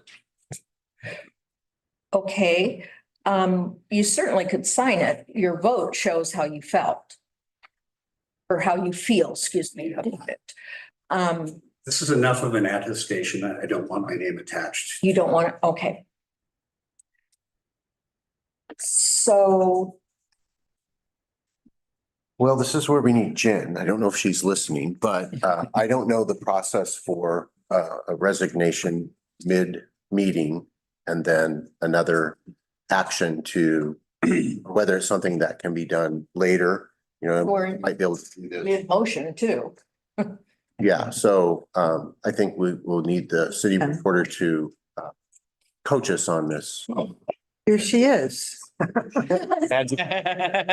Magically, she appeared. Yeah, I've never dealt with this before either, so I'm gonna just make an assumption that we accept his resignation and you continue with the process that you're working on now. And when you're done with that, you guys can elect another chair, a vice chair. Okay, Makes because sense. we're still a committee You're still a committee. but we'll finish this motion. Signing happens, it doesn't, you know, I think the signing can happen, usually happen right after the meeting.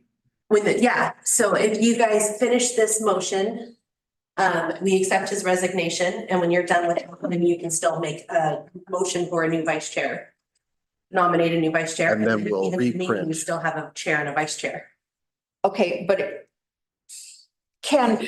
is it acceptable to cross his name off, or will you make There's a new one.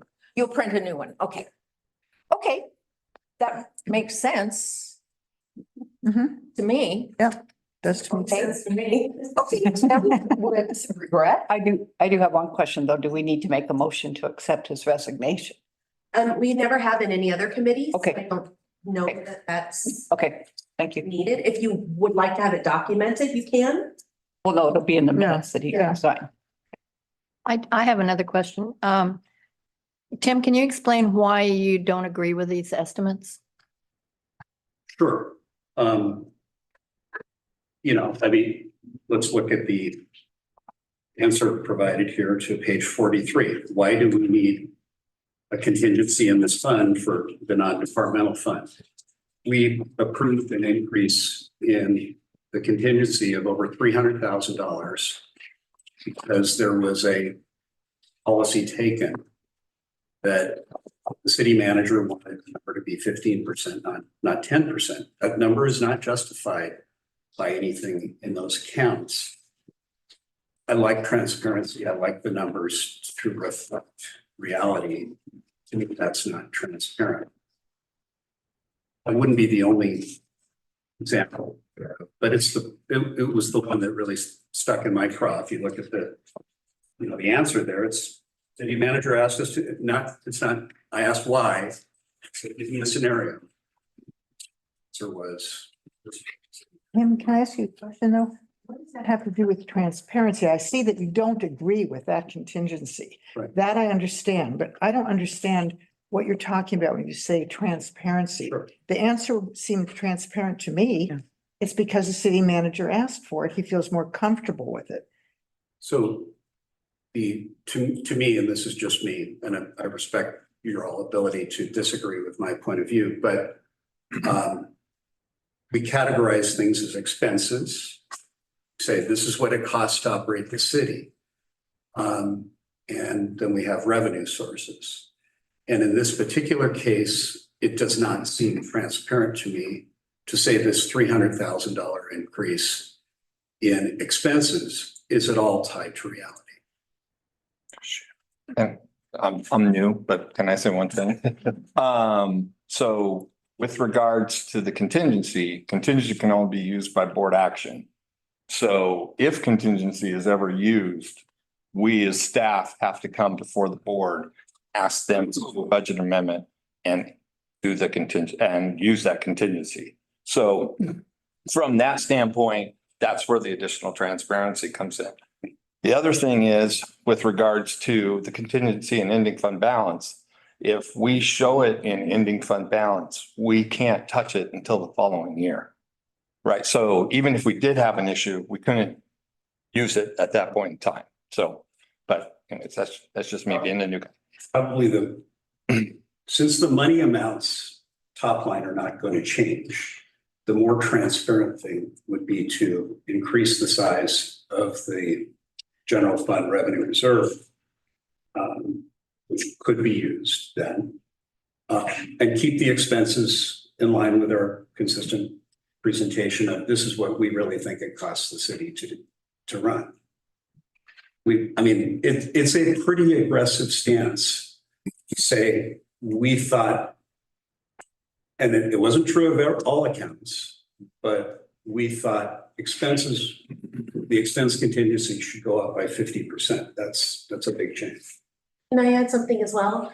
When we had that conversation with Lori, it was about consistency more than anything. So we had some contingencies in different levels. We had some contingencies at 20%, and you can't spend 20% in contingency. You can only spend 15% of your expenses. So when you show a 20% contingency, you really can only spend 15% of it. So then we decided to make everybody 15%, so we were consistent across the board. When you see somebody lower than 15%, it's because they didn't have enough funds in there to hit the 15% mark, like the one that was at 13%. So the decision really was about consistency and being consistent across the board. And Tim, also from my standpoint, be transparent, is that I wanted to be conservative, not just for this year, but also to be conservative so that next year will be in good shape. And that the 15% that can't be spent without a special council action. It was a long way to assure us where we will be, is that we will be in a strong position again this year. I get where you're coming from, and it's from a honorable place. I asked for a scenario where we would need an extra $300,000 in the contingency for this fund, for the non-departmental fund. Just give me a scenario.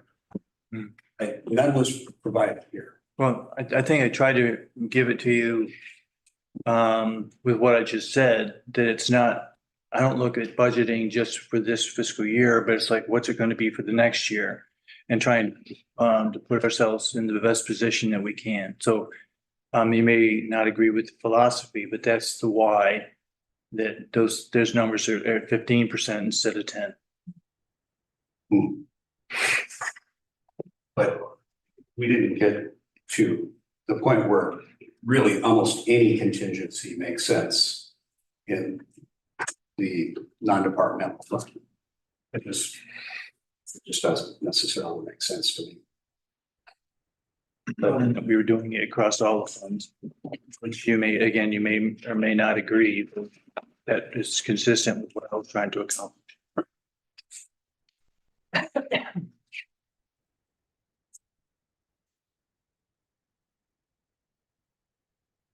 Didn't want to be non-transparent when there was an intent. Excuse me, go ahead. No, I'm fine. Still sticking with it?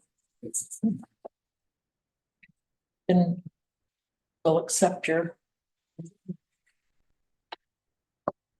Not from the budget committee though, right? Just No. just as. as, Sure. this is the vice chair. Because he doesn't want to sign. Right, I understand. Okay. Okay, then we've got a motion on the floor for a vote. And yeah, we have a second. Second. Any more discussion on? Okay. All in favor? Aye. Yes. Yes. Do we need to do a roll call vote? No, we typically just do all in favor. Any opposed? Okay, so. Oh, Barbara got it. Okay. For the record, there was one opposed. For the record, there is one opposed. Recording. Oh, we're recording, sir. I'm sorry. Yes, so there was one opposed. The motion is passed. And then we need to elect a new vice chair. Well, I nominate Nancy as new vice chair. Second? Third. Okay. Since she was the one that made the motion for you to be chair. Right. It's paid back. Okay, it's been nominated and Nancy's been nominated and it's been seconded for Nancy to be. All in favor? Yes. Yes, Any opposed? thank you, Nancy. You could sign a paper. Get to sign Okay, it. so then the budget will go to council for adoption, we hope. And that'll happen on June 18th. June 18th. Oh, okay. And if you two can stick around for just a second, I can reprint this in a jiffy and be right back. Okay. Sign. Is there any good of the order? Coffee with the counselors on Monday. Yes. Oh, yeah, I guess we are adjourned.